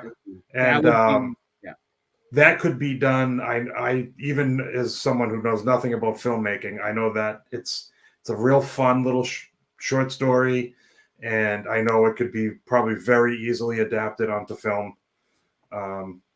But anytime Joe wants to take anything I've done, he has my full support. I mean, see, I feel like it's more of a burden for someone. Like I've wanted to ask a million filmmakers, like, hey, would you be interested? Like I'll pay you. Would you be interested in making a film adaptation of this? And you know, the answer has always kind of been like, maybe later, maybe another time, or just flat out, no, I don't want to be a director for hire. So no, see, in that way, I would love to adapt it, do that stuff, and I think it just comes down to time with me. I'm like, God, Sure. yeah, let's fucking do it. Mm-hmm. It just comes down to time. I'm like, how much time do I have? It's like, okay, we just have a lot of prep. We got to do this, and that would be my main focus. So yeah, I would love to do whatever Jeff that would want me to do, any of the books, anything like that. Put my full attention to. Yeah, so I'm down anytime, especially the Glory Hole. I'd love to see it happen, man. Yeah, that sounds like it would fit in real well with like a boner comedy anthology you would do with being a Big Joe or whatever, and yeah, really I would make love it to happen, do man. Something to Jeff's because they have that humor in the boner comedy stuff, and I think I kind of excel at that. Yeah, dude, I you know feel what like would be sick. This is a sick idea for an anthology, right? Like, okay, you're Joe, you bring Jeff, and and then Joe Sherlock brings another guy named Jeff that also writes Yeah into the equation, and you adapt that Jeff's stories for the screen, and Joe Sherlock adapts this Jeff's stories for the screen. This is an I don't absurd know, that's idea, but really- I think it would be really cool if it could work out. 2 Joes and 2 Jeffs. Yeah. Yeah. That That'd could be just be the interesting. name of the anthology, 2 Joes and 2 Jeffs. Yeah. It's kind of I'm buying it instantly. Let's do it. Yeah. I'll talk to Joe, see what he thinks. Yeah, I think this is the start of a great partnership. I feel like with the skull face astronaut crowd, it's like I finally found my people, but they live on the Yes. exact opposite corner of the country as I do. So it's unfortunately. I got to try to get more involved in their stuff. I've definitely talked to Joe about someday coming out and just being a gopher on set and helping out. I think that'd be a fun weekend. I don't know about acting or any of that type of stuff, but I'm down to come like make movies. I would like to be the first guy to do full frontal nudity in either of Joe's movies. It'd be only Show up. fitting, you know. We need that cock Or shot. if he ever remakes this movie, your dick could be the dick tongue that comes out of the. I do actually. I did talk to a few of my friends. If I did remake The Last Temptation of Bible Boy, it would be as a musical. Yeah, Joe Sick. Jeff squared. Yeah. It But yeah, is so that mentioned would in the be if I movie, did the remake. idea of a musical too, so that fits. Yeah, I've talked to a few of my buddies, and they thought, yeah, I'd be down with that. The only problem is, again, it'd have to be a whole fresh cast because we're all old now, and I wouldn't have my original Bible Boy, so it would be just its own thing, kind of. Well, that's fine. When it comes to stage productions, I think it's kind of understood that it's not going to be the same people necessarily that played it in the movie, kind of like the Reanimator one, right? That's yeah. So if you did that, I would just only make one request, is that you write back in all of Jeff's stuff that he put in the novel and figure out a way to do it with like stage effects. I think that would be awesome. It would bring it even closer to the Guar roots or so whatever was going on in your guys' minds when you were creating this stuff. I think that'd be really cool. Like, I love that Guar has come up in splattering. conversation, because I can't think of anything that inspired me more than the Skullhead Face movie.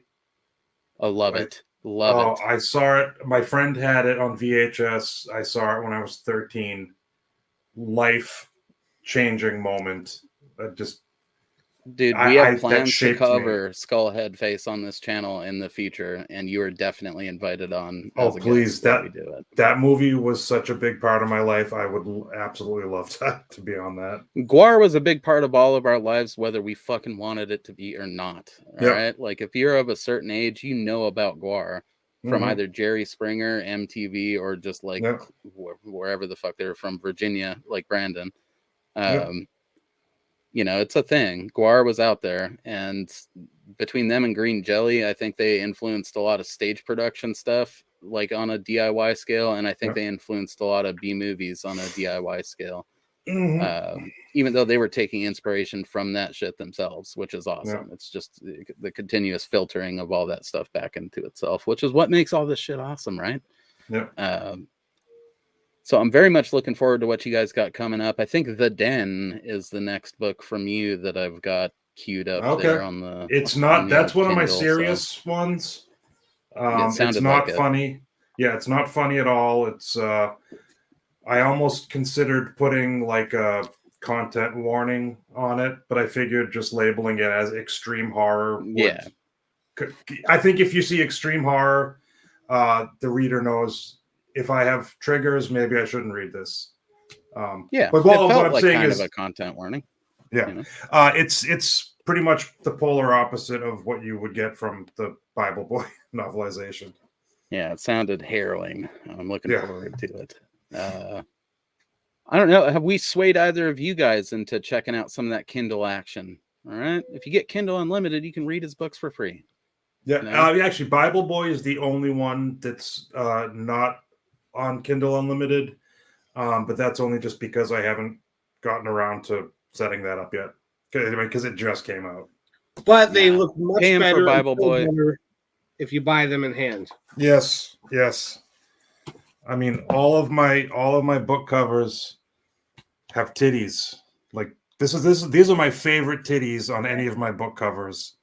The heart-shaped Oh, box. I'm gonna be buying those paperbacks, Jeff. Do you ever plan on coming out this way for a convention or anything like that? Crypticon's really the place to be. Are you? Where are you at? Out here with these dudes in the Northwest. Oh, okay. Man. You guys are all in like the same corner of the country. I don't live close enough to these guys to drink beers with fucking Joe, but I live close enough to go to the Crypticon. It's funny. I got married in Portland 4 years ago, and that was right before I met Joe and all those people. And I'm dying to get back out there, but it's just a matter of time and money. But believe me, next time I'm out there, we're all getting together. Yep. Hell yes. And definitely, if you ever do come to a convention I'm going to buy the paperbacks regardless. But if you ever do come to a convention, I'll buy some more of them so that you can sign them and I can give my old copies. Yeah, I haven't done a convention in a long, long time, mostly because I'm bad at talking to strangers. Like people will say, "Oh, well, what's this book about?" And I don't mean to be rude, but it's like my brain shuts down. And I'm like, here, look at the back. And well, that's what it's fucking there for. So you shouldn't feel bad about that, Jeff. But I also don't want to turn them away. I want to sell the book. So you just tell them generally the genre. That's what I find the most helpful. Like, what's the deal with this one? And you're like, oh, it's like a slasher dick comedy, or whatever. And then they're like, all right. You can judge a book by its cover, and mine are designed for that. You look at the cover, you see tits and probably blood. Well, there you go, man. If you start planning a yearly trip out to the Crypticon, you could probably set up with Joe and other Joe and sell movies and I hope bundle them up as a combo deal, and you wouldn't even have to do the talking a lot of the time. That's true. It's definitely something to ponder. I don't know. I've thoroughly enjoyed this. I think that this was cool. It was a pleasure to watch the movie and read the book. I look forward to checking out more of your stuff. Thank you. Do you guys have anything else you want to add before we wrap it up with our recommendations for movies that deserve novelizations? I did want to point out that I do love the puppet and the killer clowns behind you. That is always an excellent backdrop. Yeah, it took me a long time to set it up just right so I could get this angle. I got nothing else personally. No. What about you, Cody? Got anything you want to ask these fine gentlemen? I don't think Cody's here. Do you guys have any recommendations for movies you think would make, just other B movies? Doesn't have to be related to ourselves. I've got one that I do have a trailer for, and Brandon sent in a trailer for something to make a real good coffee table book. Do you guys have, a recommendation for anything you figure would make just other, favorite B movies that would be fun to novelize or see novelizations of? We'll start with you, Jeff, since you're obviously the expert on Okay. There's one B movie in particular that I've been really, really dying to write a novelization of. I'm a little timid about asking the filmmaker. It's I don't know if have you seen Fang Boner? No. Nathan Rumler. Sounds like I need to, though. Yeah, he did a couple. Great movie. He did Fang Boner and Amityville Vibrator, and he's a great guy. Yeah, I would really like to write either of those into a novel, but I just haven't gotten around to asking him yet. Yeah, I ended up buying up almost all of his videography when I talked with him after Amityville Vibrator, and Fang Boner is definitely his second favorite next to Oh yeah, those two right there. I mean, everything he's done is spectacular, but those two those stand out for sure. I'm sure. What about you, Joe? There's one of my favorite movies of all time is called Nudist Colony of the Dead. I don't know if you guys have seen it, but it's one of the funniest. I actually owned that on DVD, so I had to go to the director's website to get the movie. I'm trying to remember what the director's name was now, but it's Richard Harrison's last movie. Was Richard Harrison? Yeah. It's about, so there's this nudist colony that gets, basically they're getting forced off of their land, and it's a comedy musical horror movie, and they are getting forced off their land by these very pious people of this town, and they all make a pact that they'll never leave this land, and so they decide to kill themselves. And anytime a Christian, and this is actually a huge inspiration on Bible Boy, was this particular movie, and and anytime a pious Christian person was stepped on their land, then they would kill them. And there's just like, it's weird, it's blood, it's fucked up. And there's Mark Piro, that's what it was, Mark Piro. And the website's like Piro Mount or something like that. And it's one of the funniest movies you're ever going to see in your life. And so they're like doing like some Jim Jones shit, but with a nudist colony kind yeah, of. it's like, yeah, it's all that stuff. It's like Jim Jones stuff, Nudist Colony of the Dead. That And so they're these fucking rad, and it's a musical, and the music is so funny. But like me and Johnny, for years before we made Bible Boy, we were quoting this movie. And there's like I saw I'm sorry, there's a lot of stuff going on back here.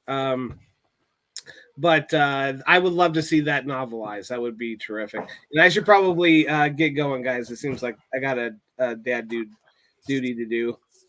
No problem, man. Understandable. Understandable. Loved having you on, Joe. We'll talk to you in the BBC chat later. Thank you so much. We'll catch you guys later. All right. Talk to you soon. Go. Bye, everybody. What about you, Cody? You got a selection for a film that you'd like to see novelized? I don't know if that's the right word. If you'd like to see a novelization of it. I think Cody might still not be there. I think we lost him. So mine is definitely Body Melt. I don't know if you guys are familiar with this film. I think it's like an Australian film from back in the day. I always kind of filed it into the same camp as stuff like, the early Peter Jackson movies or Street Trash or Slime City, sort of stuff like that. Body Melt is a wild fucking movie. It's pretty much, oh shit, Cody's gone, so he normally handles the content, or the comments. Oh, he's still there. He's been clicking the comments. Yeah. You sneaky little bastard. I haven't been doing that. But anyways, Body Melt, it's basically like these people create this insane fucking diet drug that sort of makes people hallucinate and go insane, and then eventually they fucking mutate and like disfigure themselves. Nobody really melts in the movie, which has always been my only gripe of it. But man, I mean, I see Jeff shaking his head over there. You're obviously familiar with Body Melt, yeah? I saw it. It was a while ago. Yeah, but I know what you're saying. I think there was like one melting face, but yeah, beyond that. They could have done a Street Trash type deal with that. Like everybody takes the drug, eventually does a Street Trash melting job. And that's what I'm saying. And that like never really happens in the movie. There's kind of a melty face for a second, like Jeff said. But there's so many other cool effects in it that you can't complain about any of that. There's literally a part where these guys get high by killing a kangaroo and taking its adrenaline gland and chewing on it. So that's pretty fucking insane too. Yeah. I mean, if you can imagine the most like bonkers Aussie version of something like the other movies I described, Street Trash, Slime City, any of that kind of stuff. Slime City was like a good novelization. Especially the almost sequel. My selection, and the only reason it wasn't is because for some reason I could not find a trailer on YouTube that didn't look like absolute dog shit or have foreign subtitles all over it. Actually, I could see the director being on board with somebody novelizing that stuff too. He was really amenable. Come my way. If you got their contacts, send them my way. I'd love to do it. You would be perfect for a Slime City novelization absolutely. and a Street Trash novelization. And a novelization of Body Melt, which we're going to check out the trailer for right now. Nice. And then we're going to get to your selection, Brandon, because I think yours is the most interesting. And given that we still have our author buddy here, we will be able to talk about it a little bit more educatedly than we would have been otherwise. But anyways, Body Melt. Welcome to Terra's new dead end. The first phase is hallucinogenic. The second phase is glandular. The third phase is...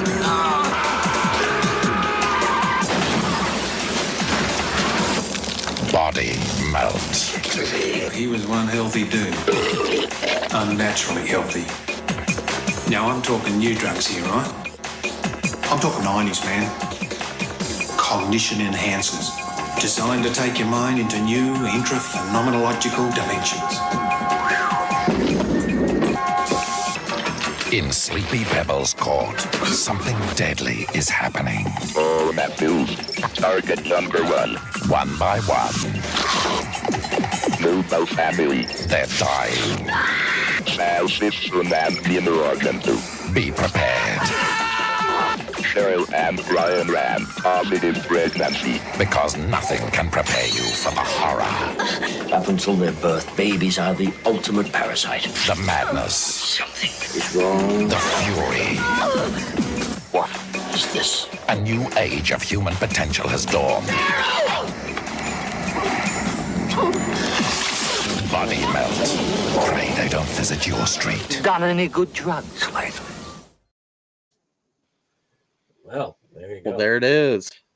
Body melt, baby. Bring back any good memories, Jeff? I forgot how many, because this is something that really like actually turns my stomach. Like those pulsing boils, like the guy at the end there. Oh God, I forgot about that. I just think, for a good novelization, it has to be one of those movies that offers up stuff with no real conclusion. The type of shit that people, because the reason Bible Boy, I think, lends itself to more expansion is because of that too. It's simple enough. You can just sort of expand on things where you want to.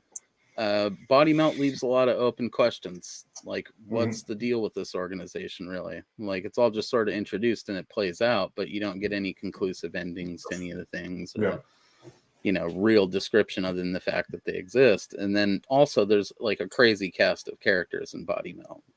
And a novelization, much like you did with Bible Boy, allows you to expand those characters a little bit and give a better description of them, so that you're not just left with what's being portrayed on screen. Brandon, you had a particularly interesting thing to this, and I would be curious about Jeff's opinion on it, since he's more of a novelist and less of a dude that curates coffee table books and such. But I'm sure he can appreciate those. You selected a particular film for this, and explain why. So I looked at Movie Hoarders, the documentary, but I thought to myself, that would make an excellent coffee table read, where you've got each of these, like, you take some of the biggest movie collectors, Cool Duder, What Movie Won, Cinema Sickness, and then you get pictures of their collections, you get their interviews and maybe their stats, like how many movies they have and stuff like that. And just a little bit about them. I don't know why, but as a collector, I always like looking at other people's collections, seeing what they have, how they have it arranged and stuff. And I thought that would be really cool to have in a book, where you've got some of the coolest collectors out there. I mean, there was that guy, like a video game collector. I can't remember his name, is something gamer. He had the Guinness Book of World Records, and he had an amazing collection. I always used to love looking at that. Something Gamer, that really narrows it down. Last Gamer, I think it was Last Gamer was the name of the channel. He's an Australian guy, but he had like a full-sized arcade that was bigger than most arcades. Isn't that dude that had like complete sets for every 90s? It was like, he had like completes, yeah. It was complete libraries for like every single 90s video game console, which is insane. I'll give him that, but I don't know. I feel like with horror, and especially if we were to do like the indie horror coffee table book version of that, it would be a lot of dudes like us that specialize in certain directors or certain things. Like, you'd definitely be in there with a whole section about, Evan Jacobs and Anne Hedenia, or dudes like me and fucking Cody would probably be in there for Chris Siever, Yes. And then other dudes would be in there specialized. It'd be a good way to connect the milestone directors like Joe Sherlock with people that we know that are diehard Joe Sherlock collectors. Like, for sure, old fucking Boris over there in Croatia or wherever he's from. That kid has to be in the book talking about Oh, how yeah. he collected all of his Joe Sherlock stuff and all of it. I mean, it's insane. Definitely check out our interview that we did with Boris. It's one of the best things we've ever done. He's a good dude. He's Yeah, in he my really movie. is. I was actually very happy to see that he's going to be in my movie when it comes out. Nice. Weirdly enough, I talked to Boris about B movies more than I talked to any of you guys about it. I mean, he's like one of the most interested people in the stuff and enthusiastic, to say the least. I love you, buddy. Definitely getting you back on the show. We need to do a Where Are They Now with Boris after, a year after that interview. I think that's how I'd like to see what you're talking about written if we were to do a coffee table book on this stuff. I don't know if I'd want to talk to people that are just like mega collectors of movies. I don't know. You look at this guy, like Cinema Sickness is probably one of the biggest collectors of movies that I know of. I mean, the guy, I stopped watching his channel when he cursed me out for just asking where he got his shelves. But, that was because he built his that was that dude. He was majorly insulted by me asking where he got What a his shelves. fucking clown. That's still one of the Cursed craziest me things out. I've ever heard. I was like, well, I guess you lost a subscriber after that. Yeah. His collection was... Explain it to Jeff right now. It is one of the most mind-bogglingly dumb things I've ever heard of in the movie hobby. Tell the story, Brandon. The man has an insane collection. Like, he collects everything. His basement looks like this movie store. Mm-hmm. And so I was a pretty avid watcher of the channel, and then I just texted because I love the shelving, and I was trying to figure out how to expand my collection. I was like, so where'd you get the shelving from? Because that's amazing. And he was like, I didn't get this shelving. I built this shelving. And then he just went on this tirade, just like cursing me out about like how people stop thinking that he buys shelving and he makes it himself, all that stuff. It was just... What's this guy's name again? What's his... Cinema Sickness. This was years ago. He may have mellowed by that time. I don't know. Okay, well, I'm gonna subscribe. Certainly fucking hope so, dude. I'm gonna subscribe and I'm gonna ask him where he got his shelves. Hopefully he'll be nicer than what he was to me. Because this was like about 5 or 6 years ago. But yeah, so I was like, okay, well, I don't like being yelled at. So wild. Yeah. That's still it's the craziest story I've ever been. Like, the dude flipped out because you complimented his shelves and asked how you could get more of them. And how can we get more of those shelves? And he's like, "Fuck you! I build these myself." Like, that was his fucking whole response. It's insane to me. But I'm sure too. There's probably people like ragging on him about it or something. It sounds like, but who cares? Yeah. I mean, he was a pretty cool guy. Otherwise, like I say, he was really big into that BlobCon where he lived in the same place where they filmed the Blob, so he was a big into the BlobCon and all of that stuff. So he had some pretty cool stuff, but it was just sometimes. Are you learning that there's a BlobCon for the first time right now, like I am, Jeff? Yes, I am. That's like I say, he was pretty cool. Otherwise, maybe I just caught him on a bad day, but sometimes it just one interaction will do that to you. Sure. I see what your point with the coffee table book, though. I do think that this movie could make an interesting coffee table book if you were interested specifically in the people that are collecting movies in this movie.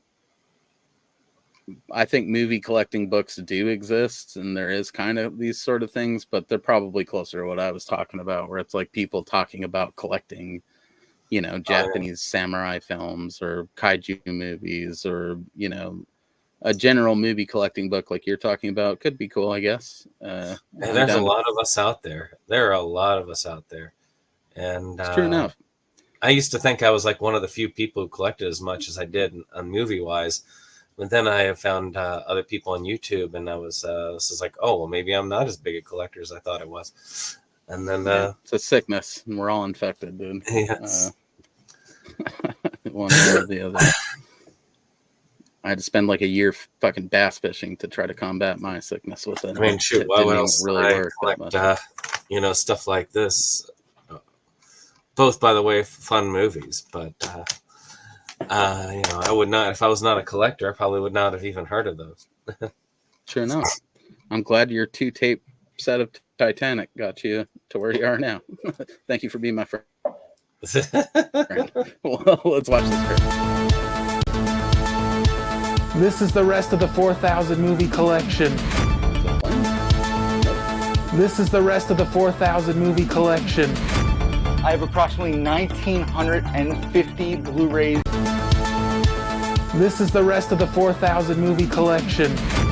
I have approximately 1,950. This is the rest of the 4,000 movie You guys collection. don't see a movie trailer, do you? I have approximately 1,950 Blu-rays. There are 41 different types of cinematic media in here. I'm never going to stop collecting. I love collecting. Collecting is part of the video store, experience. Creating your own video store within your house. But the Blu-ray, that's where you can get all these behind the scenes, these little featurettes, director's commentary. And this is what happens when you watch DVD. Best memories I have are, being a little kid and riding up on a bike to the video store. A feeling when you were a kid and you were scared but fascinated with the horror movies. I love owning all this stuff. You want it for yourself. You want it the whole day. Physical media to me is an escape. Now it's all just like in the cloud and it's stored somewhere else. At any moment, that stuff can be taken from you or altered or changed. I would argue that physical media is more important today than it almost has ever been, simply because of censorship. Splash is streaming. It's on Disney Plus, but it's censored. I'd be a real old man with my collection, and everyone would be like, what is all this stuff? What are these discs? All these right here, I own all of these. These are mine. These will be mine until the end of time, till the day I die. How's Pee-wee gonna sign your digital streaming copy? Blu-rays, 4Ks, 3D Blu-rays, Laserdiscs, VHS, beta as well. I've got one of those Dobbies in my basement as well. It's actually kind of funny because the Warner Brothers actually sent that to the school that my mother worked at, and then the kids were so scared of it that they had to get rid of it, so I ended up getting it. But yeah, that's to me it's great, especially since they have they had that news that PlayStation had to remove like almost 10,000 titles that people have purchased digitally. So, if they thought, well, that was permanently in my collection because I purchased it. Nope. So, I have several of those. They're still in my collection. I recently lost on Prime some movies that I bought digitally, like Space Mutiny in particular. That movie, it seems to exist only on Amazon Prime, and now for some reason it's gone. And I spent $10 on nothing. I've gotten to where I make a backup copy so that I have it if I purchased it, because then the creator's getting money. I'm not selling it. I'm just, keeping a copy for myself so that if they take it off, I've already got a copy sitting in my collection. Because, I paid for it. I want to make sure that if they decide to take it away, well, I ain't taking it away from me. Yeah, I don't. Well, and it's like they will edit stuff too. Like that dude, it was the comical moment of the trailer, but really that dude talking about Splash being edited on Disney Plus is a valid thing. It's like it's changed, it's altered. It's not the movie that you saw as a kid, And who can trust them not to do that to all these subtle little things in movies that like subconsciously made the movie what they were, You might not notice that detail till it's gone, but you will definitely notice it when it's gone. Like, I thought about it. I don't trust any of it. Go ahead, Brandon. Sorry. I thought about actually making a film if I ever get Amityville webcam finished. Who knows, one day. But if I ever get that one done, I thought about trying to make a documentary on physical media YouTubers and their interest in the field and collecting physical media of all types and why they want to preserve it and so on. Kind of an expansion on this, but more focusing on the YouTube channel aspect of it. But I've always thought that it was a cool thing. So I thought that would make a cool book to see some of these collections. I mean, some of them are huge. I mean, you look at those guys, like you walking down, you see those double rows of like just discs after discs. And I'm like, wow. I don't nice. It's also overwhelming, as you know, to maintain something like that. I mean, my entire sanity where that was concerned kind of broke down over the last year, so I have a hard time finding movies because I've just been pulling them off the shelf and putting them back on. I desperately need to downsize to just the shit that I actually care about. So there's an interesting discussion to be had in a documentary like that too, about like how much collecting is actually good for specific people, you know. I mean, that right back there, that's going to Dave, because I am trying to thin out stuff from the collection. So I'm giving away stuff to my closer friends to Christmas, around Christmas time. So I'm mailing them out. And Dave decided he was going to, he's a much bigger collector than I am. That's a lot of DVDs right there. They'll go right into a yellow tote, never to be washed again. But that's good that you're getting rid of them, man. At least he'll have love for them somewhere. I'm never going to watch those. So, hey. I think it could be, your version of the documentary would be way cooler than listening to like those rich YouTube guys talk about how many movies they have, you know. Oh no, I'd only want small time YouTubers. If like What Movie One would probably be the biggest one I would get on there, because he's a cool guy. But I would want people like Dan from the Rebel Gaming Club talk about his collecting. He would be great. Or, people like that who've always been struggling at the lower numbers, that like around 1,000 or lower. I don't even care about their sub count. I care about their collection and the way that they really care about it, you know.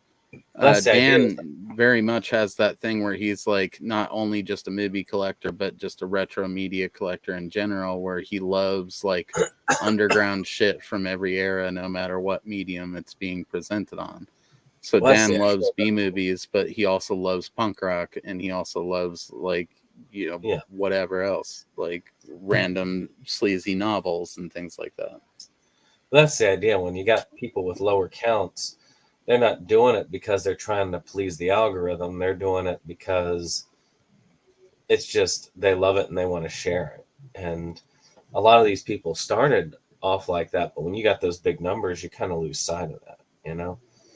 What's your collecting like, Jeff? Do you collect a lot of movies? Like, I certainly do. Well, until SOV Horror shut down, I was buying from them obsessively. I recently got Scream Queen, the lost Brad Sykes movie. He sold me a copy the other day. Yeah, I just got mine. I try to buy as much physical as I can, so it's a lot of eBay. Because of course, with the movies we're into, that's sometimes what you get. It's just sometimes the only way to get them. Books, I've gone all digital. I don't really buy paperbacks anymore, except for my own copies of my own stuff. Just see, I'm glad you said it first, because I didn't want to be the dude that was like, I'll buy these because, dude, I'll collect your paperbacks because you're, at least as far as I'm concerned, a friend now. I'm a friend of the channel. Absolutely. I'm gonna buy your shit. Nice. I'm gonna buy it physically so that you can eventually sign it for me. I have copies. You can get them straight from me. Oh, sick. Well, I'd much rather purchase direct from you than Amazon, because I know the money's gone right to you. So that's kind of a gold standard here at the channel. We like to do that as much as possible. I'm sure some of these guys will end up purchasing some books from you. Good. Yeah.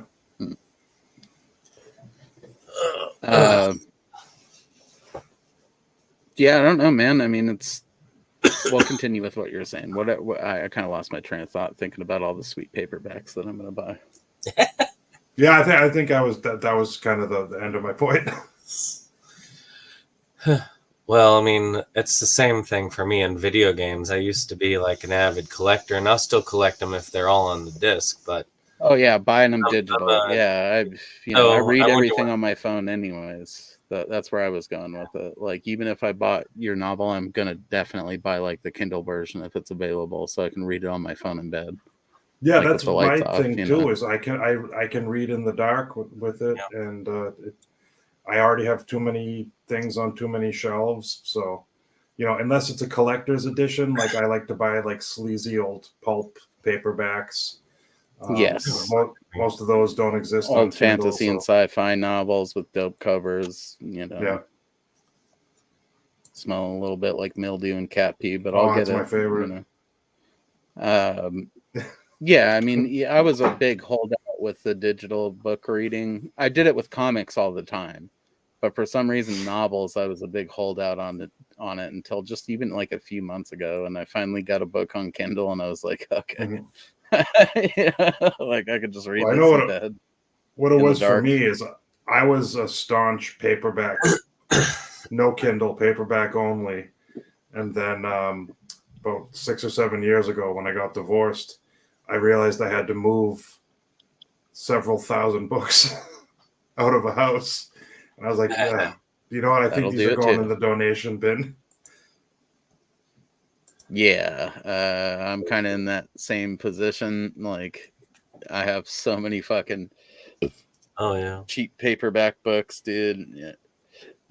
I love it, and I've read mostly all of them, honestly, over the years. I'm one of those few people, I think, with like a large at-home library like that I can actually say I've read, at least 80% of it. Mhm. But damned if it doesn't take up a whole lot of fucking space that I could be using for other things, Yeah. I'd rather have that space for Blu-rays and DVDs and VHS. I usually Well, just when buy you books. break it down with collections that large, like a whole human could be inhabiting your house in the space. It's kind of insane. What were you gonna say, Brandon? If I have a book, it's usually one that I've not only read before, but that I love to the point where I want to hold on to it physically. Like I have the Stephen King Dark Tower series. Mhm. It's one of my favorite fantasy series, which I will keep that physically because I want to hold it and I want to read it that way. But I mean, if it's something like, if I were to, I would have to read your books before I'd buy them physically, because again, it's all about space. I'd still want to make sure that you got the money for it. I bought them and read it, but that would be the whole of it. I like creators getting the most money out of anything I buy from them. Oh, absolutely. Because that's the reason why when I'm working with them, like Brad Sykes approaches me with something, I'm such an easy mark because I want to give the money directly to them. Joel Wynkoop was a big puller of most of my money because he'd always like, oh, I know I can sell to him. Yeah. And I'd end up spending lots of money on his stuff. So, well, I think that shit aside, a good question to close this out would be, because Jeff is our surprise guest for the week. We initially set this up just thinking it would be us and Joe, and I'm so glad that you were able to come on, dude, because it added more depth to the whole thing. Loved it. I think we did a good job of plugging both the movie and the novel, hopefully. Mm-hmm.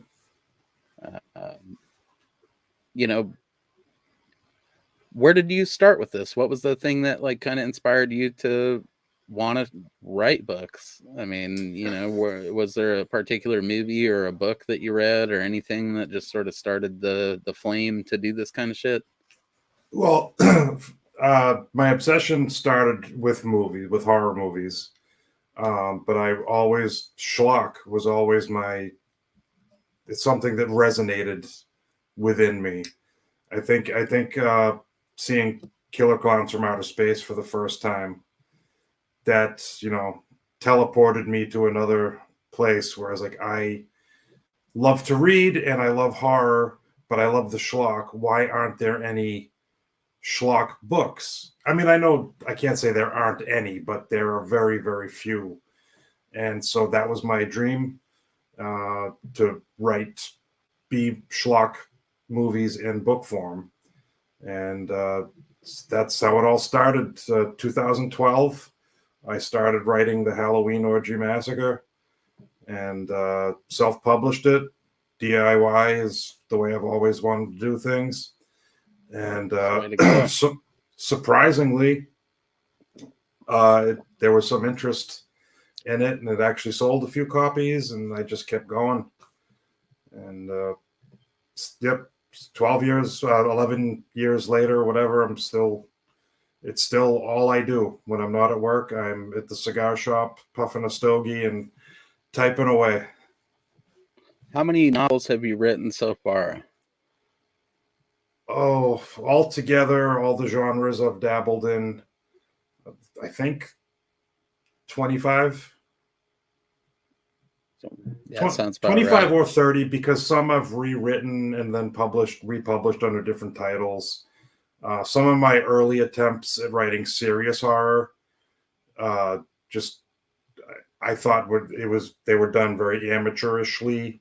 So I've rewritten those completely and put them out under new titles. But all in all, I think I've written about 30 books.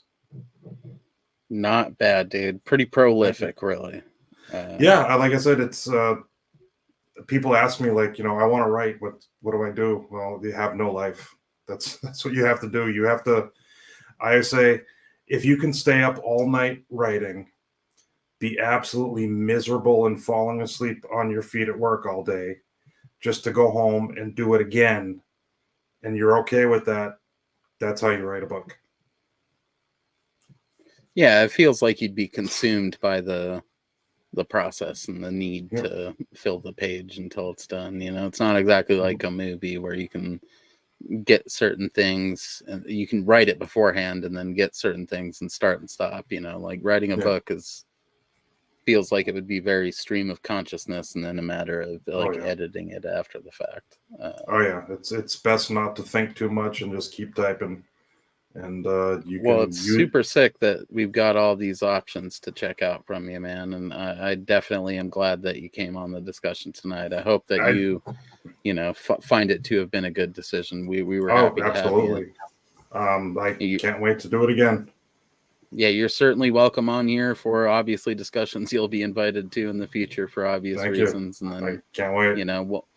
We'll probably put you on the old mailing list there of people will hit up and it's like, oh, we're just, discussing such and such next week. If you want in, you're welcome. Incidentally, next Wednesday, we are going to be discussing Society, the Brian Houston movie. Oh, yeah, that's been on my watch list for a long time. I need to see that. Dude, if you want to watch that and come on next Wednesday, talk about it with us. It's going to be insane. I'll see. Hopefully I can. If not, there's going to be other ones available. We're always running something over here. Yeah. Perfect. Same bat time, same bat channel. Yep, exactly. So thanks again for coming on, man. I think it was a huge favor to me. Thank you. Oh, man. I mean, I'm sure we'll get at least a couple of people over there to check out your books and whatnot. Hopefully we can get a couple of purchases your way. I'm certainly going to be making more of them in the future. I've been Mosley. You've been a bunch of sexy beasts. This has been yet another episode of that Schlock-Talk, baby. Be sure to check out Jeff's link in the description below to purchase his books. Also check out Joe's link. It's a link to his channel. We do have our buddy Jonathan from B-Movie Madness, who did do a pretty sick of The Last Temptation of Bible Boy for SOB Horror a while back. So his link is also in the description below if you want a more detailed breakdown of that movie from like somebody independent to this panel tonight. And obviously, again, look forward to the return of, SOB Horror. So hopefully we can get more copies of, Bible Boy out there. Cheers. Thanks for watching. We'll see you back here real soon.